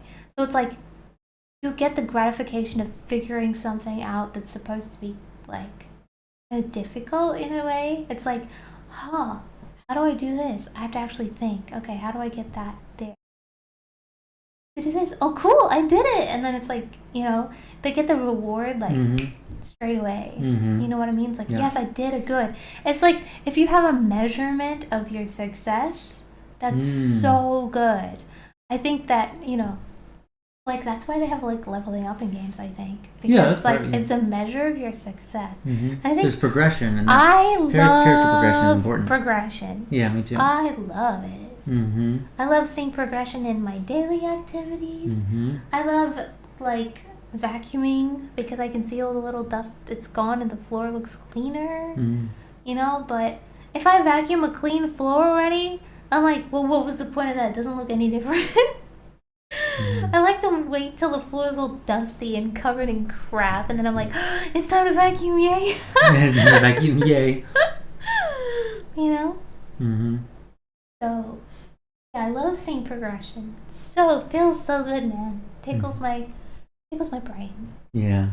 So I think we need that in the beginning of our game. Like, something the players need to figure out on their own, or feel like they're figuring out on their own. And then a reward. Yeah. And I'm not talking about an item because it doesn't mean anything. An item, you have to have context. Because if people are like, wow, I got the best item in the game right in the beginning, they won't know that. Yeah. They won't have any measure. And then it's also, like, if you do that, then there's no progression for the rest of the game. Yeah. But it's also like, okay, I got an apple. What does that mean? Yeah. I remember you just go, in a game, like Genshin Impact is a good example. You start out and you just see these items laying around that you can pick up that are on the ground because they're flowers and stuff. And you're like, cool, I can pick it up. Oh, that's great. I got an item. Oh, I got another item. I got another item. And then, like, after doing that, like, 5 times, 10 times maybe, you're like, I don't have any attachment to these because they're not useful for me because I don't even know what their use is, and I don't really want to explore the menu really either because nothing has given me the prompt that it's useful to do that or that it would be rewarding to me in an emotional way or anything. Why would I want to go through a menu and like click on things when that's not necessary? It's like you really do have to. So like Nier 2 was such a horrible experience for me. I know. Because they throw a bunch of stuff. They are too many tutorials in the beginning. I'm like, you expect me to remember all this stuff? It's impossible, Impossible. This is the worst game ever. Yeah. But, like, it's not the worst game ever, but it feels like it is in the beginning. I'm like, I can tell there's something good here. I just don't know what it is because I can't remember anything because everything was just thrown at me. Yeah, mechanically, it's a really cool and smart game. They've done a really good job in the visuals. But then all of a sudden, like when you get into the game, not all of a sudden, right? When you get into the game, it's like, here's everything ever of how you play this game, and it's like list after list after list after list. Like press this button in this order, now press this button in that order. Press in this at the same time, and then when you see the enemy go red, do this. When you see them go blue, do that. And then also keep in mind you can transform, but you pay attention to your bars. And then also, and And there's just so many things, and you just can't possibly remember it all. And so instead of leaving the tutorial feeling well equipped, you leave the tutorial feeling like super extra unequipped, and sort of your mind is zoned out because of all the information that you just received. Your mind is gone like, I'm zoned out. I don't know what is anything anymore. And then you've pushed into this position where you have to remember all of the mechanics they just taught you in order to actually play the game well. And so you're like, I don't know. Instead of teaching you or having you go through the experience one thing at a time, or through a progressive way in which you can kind of start to form habits of how to play the game correctly. So all this stuff is like how we've been experiencing games for like the last year, about tutorials and so on and so forth. So it's we made an awesome tutorial. At this point, we've kind of figured out what makes tutorials good and what makes them bad. At least a general concept. We've figured out that we need to engage the player in different ways to make them feel like they're playing the game and interested and invested, rather than just going, this is our game, have fun, and you figure out what's fun about it, which is fine. I mean, one of my favorite games of all time is Ragnarok Online, and you literally, the first thing they did back in the day was really smart. Back in the day, it was really smart. They changed it later, and it was a dumb idea to change it, but you get into the game, and the first thing that happens is you take a personality test, and the personality test tells you what class to play. But you don't have to take it. But if you do take it, they give you a little extra gear to start with. And so it makes you like, how do I manipulate the answers to get the personality I want to play the class that I want to play? And so there's a bit of like that going on. But you might also just want to take the personality quest because you might be interested. A personality test would be so smart for us. Yeah. Because really our game is kind of like actually, that's kind of interesting. And you know what? Oh my gosh, there's a backwards personality test. Yeah. We could give them a personality test to be backwards and they didn't even realize it's backwards. Oh, that's brilliant. And it's like people, you know what people love? Telling people about themselves. Yeah. Like, some people love doing personality tests. Wow, that's so smart. Yeah. Oh, especially, gosh. I mean, for our game, it's actually useful. It's actually useful. For the game that Ragnarok Online, wasn't actually I think it might useful. trigger people. Yeah. So anyways, what was smart is it made you invest in your character, in your character creation and your personality. Because you're like, oh, this character is this personality. And I spent time making like the personality test meet these requirements. And then they pop you into a world where you're like, hello? Yeah. What do I do? Where do I go? It's like no tutorials anywhere. No NPCs have any information for you. It's literally, you're just that is so in a smart. world and you have no idea what you're doing. We need to start with a personality test. That is really smart. We need to, because people get so we get triggered. We get so triggered and we can get so much valuable information to put them into the right game play. Oh my gosh, it was so great. That's really smart. That's awesome. We can write that down. Yeah. I like that. That's actually real. That's funny. That's funny. Because we can tell them what type they are. It's like, oh, you're this type. And they're like, oh my gosh, I have a type. That's so awesome. I can categorize myself and label myself. You know, people love that stuff. Yeah, but it's like, but at the end, like, you'll learn in the game actually. Like, you don't need to do all that. Yeah. We'll give you some peace instead. Yeah, and you know. Oh my gosh, it's so great. So we have to do the personality test in a smart way though, because like there's personalities out there who hate and will run away from any personality test ever because so it's like, of course, you don't have to pose it as a personality test. Well, here's the thing. At the end of the day, we're gonna get some people right and some people wrong because either they don't know themselves. You know, people are not very self-aware. Yeah. You know, every time someone takes like, I don't know, the 12 I don't know how 16 many 16 personality tests, like they get different thing every time.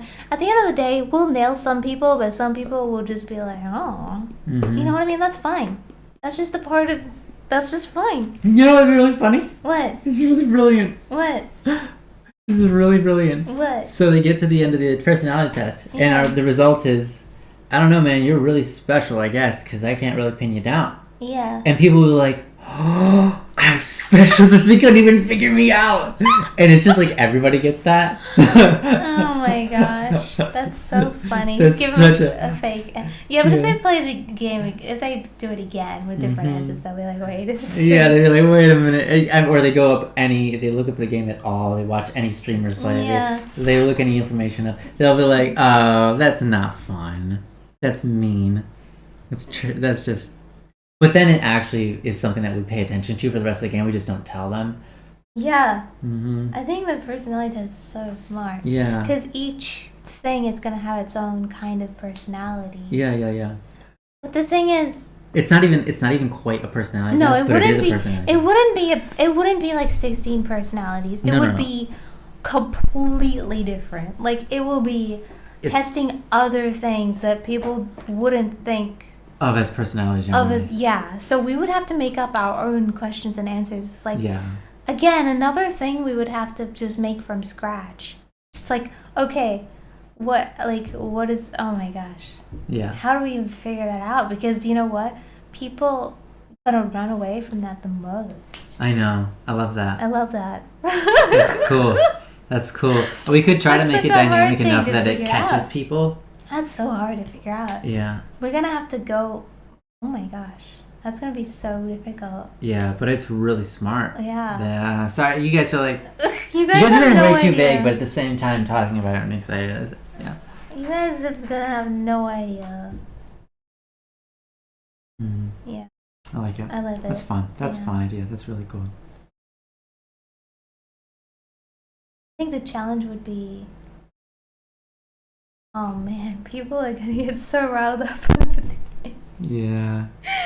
I think it's gonna piss a lot of people off. I'm sorry, excuse me, but It might. I think it's gonna upset a lot of people. We'll see. It's gonna push your buttons. It might. We just gotta make sure to push them slowly. Yeah. This is a hard game. It starts off with some really hard questions. Yeah. Oh my gosh, yeah. They're gonna be like, wait a second, this is a hard. We can't make them too hard. Because otherwise they'll be like, oh, whatever, I'll just pick this one. You know what I mean? Yeah. And, some people might be role-playing, so they'll be like, my character has this thing. Yeah. But that's fine. Yeah.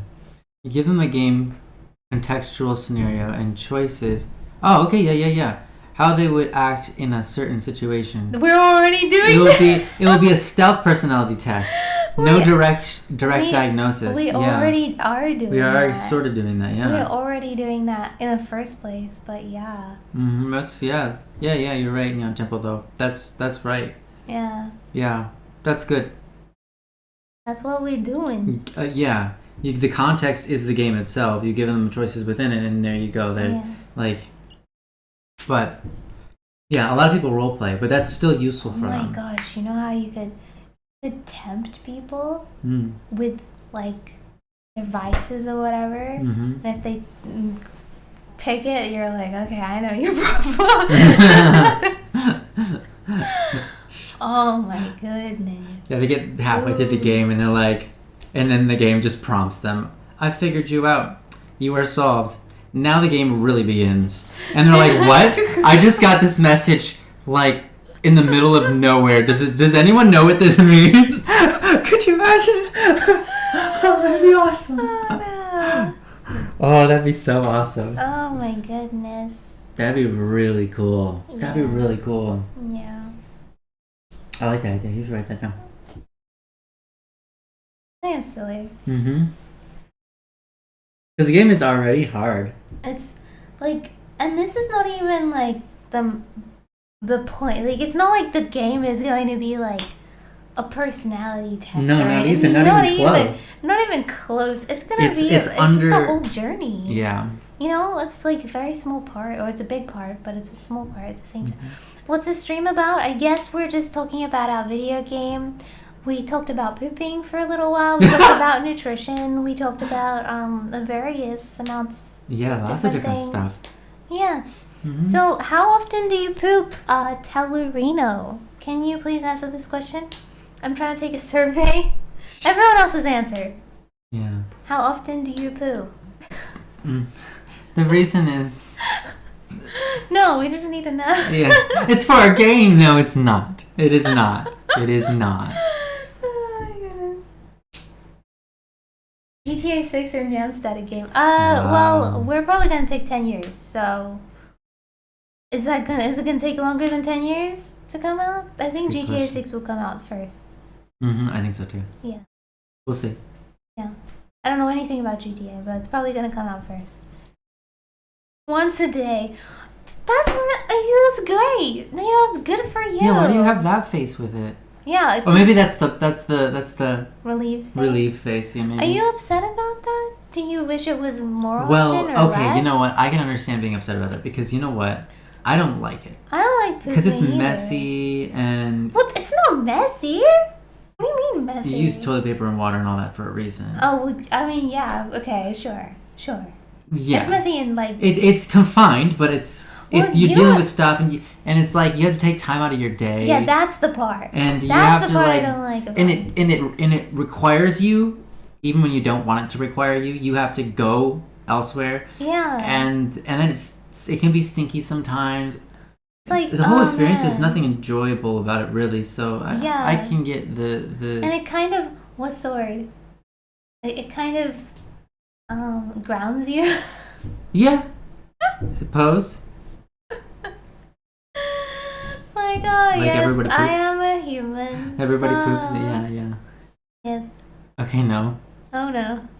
Dang, Yeah. let's talk about cars. Okay, yeah. All right, fair enough. Yeah, tell love me, it. you asked and we're sorry. We're sorry. We We're did sorry. have a very long conversation about this earlier. How long is this? Yeah, how long no is reason to go streaming? back onto that conversation. All right, I like talking about We've the game. been That was pretty good. streaming for 3 hours. I figured it was like You know when it what, was we- 1 o'clock, We probably and I was like, did wow. talk about poop for like an hour. We might have. Well, no, it was nutrition that we talked about for an hour, Okay, and anyway. your whole journey about like Yeah. the Okay, we've been talking about a lot of things. Anyway.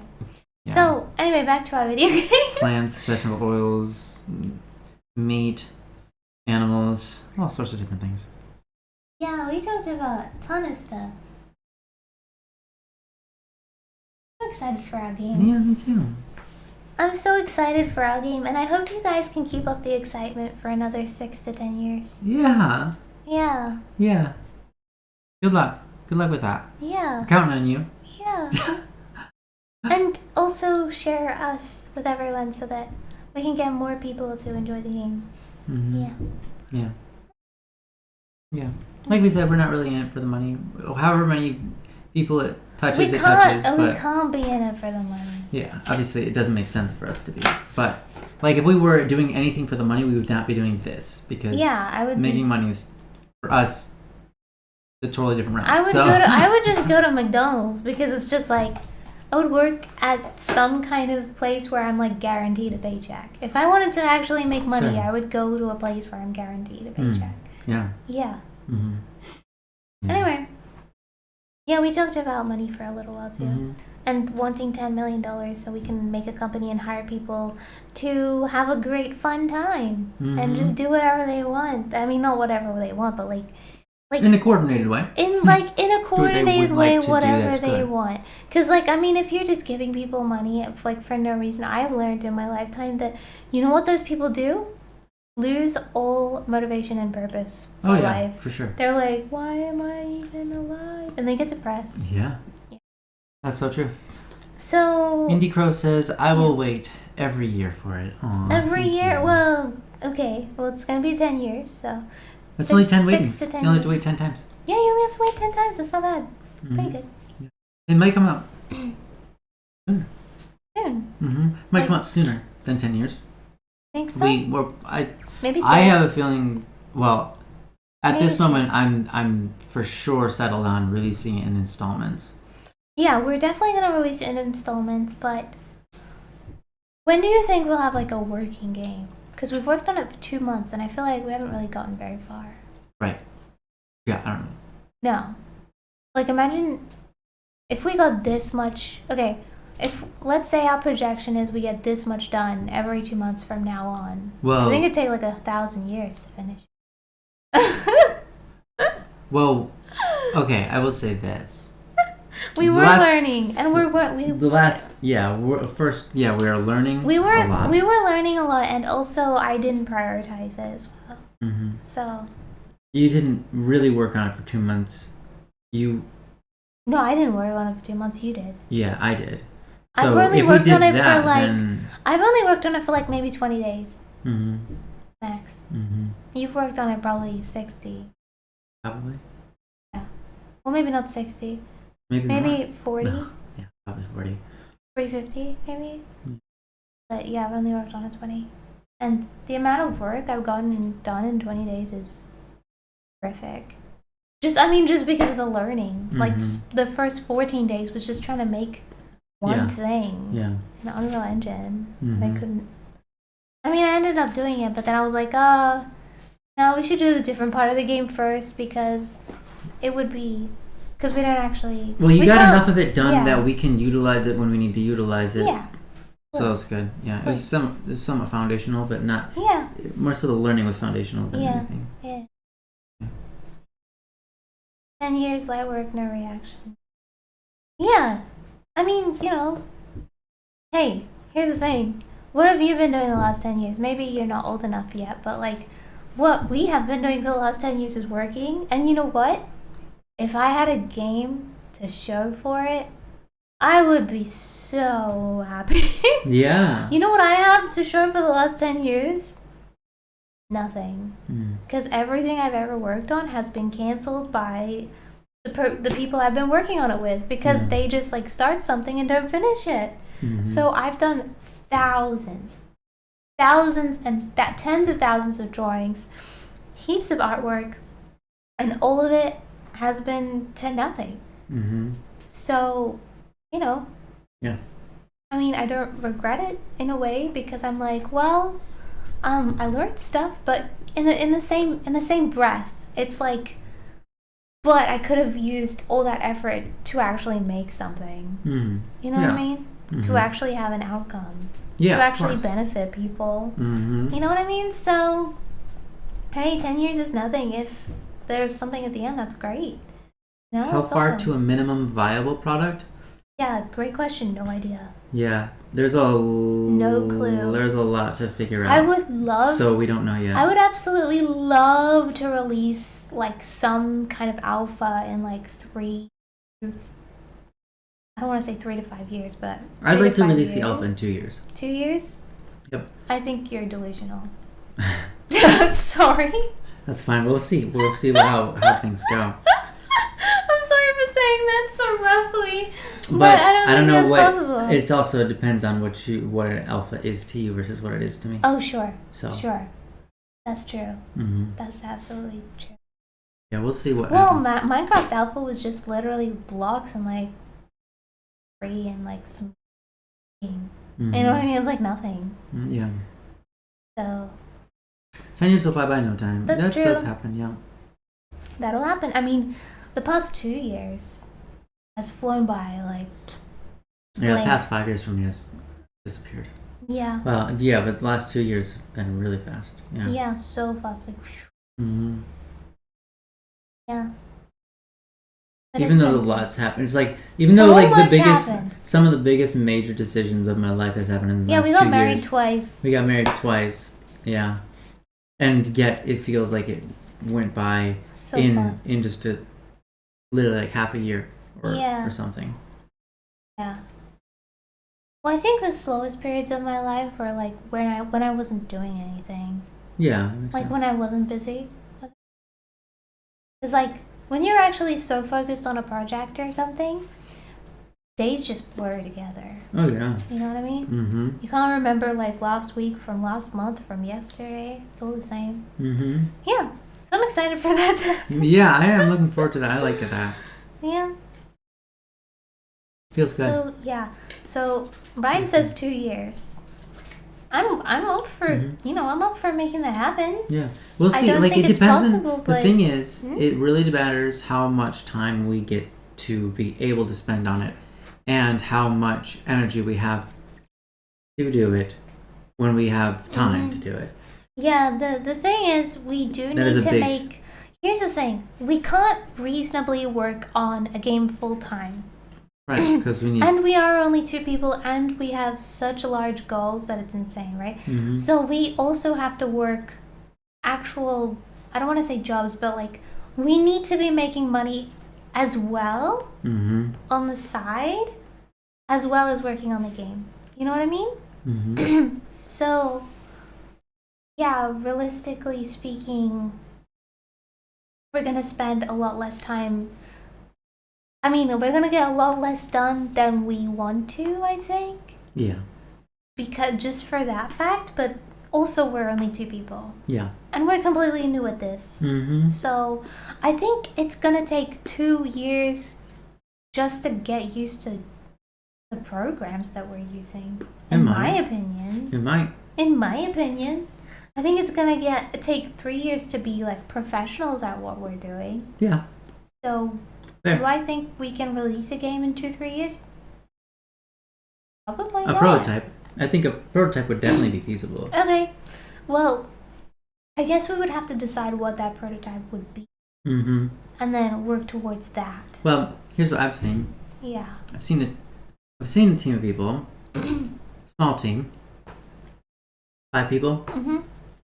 and not all of them are working on the game. Mm-hmm. They're just, some of them are just there helping Yeah. logic and create a foundation, but whatever. Anyways, they put out a prototype, and it's like the game works, and they're just like, keep in mind everything you see. Yeah. We don't plan on having teapots as our units. Yeah. They just are in the shape of teapots because it was a free asset, and we just made all the units teapots. So when you play the game, this is a prototype of a game. Keep in mind that it will not be teapots that you're playing with at the Can I end. just say something about that? Mm-hmm. I agree that's totally awesome, and I think we should put out a game like that. However, it will give you really bad ratings on Steam. That's why you don't. Yeah. And people, like, regardless of whether or not you have a disclaimer, people will rate it badly. Mm-hmm. That's why you don't. That's why in a prototype you don't put that out on Steam. Right. Okay. So you're saying we should get like our own website and release it there? Yeah. My 2-year goal is not for Steam. Yeah. My 2-year goal is not for Steam at all. Okay. Got it. Because it would just. It would have such a horrible rating. Mm-hmm. You know that. Oh yeah. It would prevent future people from actually wanting to even try. Mm-hmm. Because so we're gonna have it on our own website, I guess. Just like Minecraft did. Mm-hmm. And then later on we can release on Steam when it's actually done. Yeah. Well, when the first thing is like full. When the first installment is fully done and we have a really good working game. Yeah, because we want to do a ton of bug tests. Well, I do anyway. I'm like, the less bugs, the better. Mm-hmm. So, and you know what that means? A lot of people playing it and telling us what the bugs are. And some of them can be features. I'm okay some with that. Bugs can be features. Some bugs can be features. Yeah. I have a bug feature in the game right now that I've been using because for testing purposes, the bug actually helps me test faster. Yeah. Because it allows my character to move around. Yeah. Freely to some extent. It's like when you jump a certain way, like the character just keeps on going up and up and over. Basically what happens is they enter a state where gravity is 0.0. It's like 0.1 times gravity, so they moon jumping, but way bigger than moon jumping. So it allows you to just kind of like, and then you can disable it whenever you want. So it's like you can move about the world in a way that's not meant to be moved around. So it's a bug, but it does allow me to. Well, maybe you should make a fly mode. I could, but I'm happy with the current fly mode we have. Temple says having a map is helpful to stay motivated and potentially attract more people. Capital. I agree with that. I agree. I love having a goal without a timer on it. So, because timers demotivate me. I do not work well under stress. I work well out under no stress. As soon as something stressful comes up, I stop everything and focus on the stressful things. I'm like, okay, this thing is stressing me out. Why? And I try to get to the root of the problem. But if I can't get to the root of the problem, I stay in this like, okay, I have to get to the root of the problem. I have to get to the root of, and it's just like, I stay stuck. Mm-hmm. I'm stuck in that mental. And then you're unable to work. Yeah, and then I can't work anymore. It's over. So I don't work well under stress at all. So I don't. I just don't. Yeah. So no timer goals for me. Yeah. And you played Devil May Cry 5 and just got like completely drained physically after fighting a single boss. Quote, I understand that. Yeah. I know it's slightly different, but there's a game. Very popular game everybody knows, probably. StarCraft. StarCraft 2, both of them. There's a saying that's something like, you have to be both mentally and physically prepared to play that game. Because StarCraft? Yeah. Yeah, it's true. If you're playing against something really challenging, if you feel like being lazy, you can't. Yeah. You have to be physically and mentally. Physically like ready and at the top. And if you get too tired and your physics and your ability with your hands slow down, your whole game suffers. And the same thing happens with your mind. Your mind starts to get tired and slows down, your whole game suffers. Yeah. It's like StarCraft is like that, but just I like that. I like that. I like that, and I dislike it because sometimes I would just want to like brain fart. Yeah, when you want to chill, it is not the game to play. Yeah. Unless you just play on chill mode and you're like not. Mode, yeah. You're not. I'm just brainless. Yeah. That can still be fun, but. Yeah. You got married twice. How is it? It's great. Yeah, we're super happy. We like him. We could get married again, I guess, but it's just a lot of. By the way, it was to each other both times. Yeah, yes. Just to be clear. Yeah, we married each other twice. With no divorce in between. No divorce. Yeah. It's been great. Imagine if we went through a marriage and a divorce and a marriage again. Oh my gosh, that's so much hard. That's a lot of work. Our second marriage, they would have been like, give it a couple of years, then come back to us. Can you marry the same people and like if they get divorced, like in the same? Oh my goodness, that's funny. Well, I know there's a law in America where if you get divorced, you have to wait a few months, like 3 months before you get married again or something. That's funny. So you could wait those months and then get married. Yeah, to the you same need to person. have at least a 3-month break, guys. Anyway. Wow. That's great. Is the United Kingdom real? What do you think? I don't know.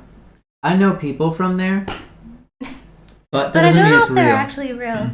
Oh wait, my dad's from there. Yeah. Am I actually real? I don't really know. Well, we could be in a simulation, so depends what you consider like what real means to you.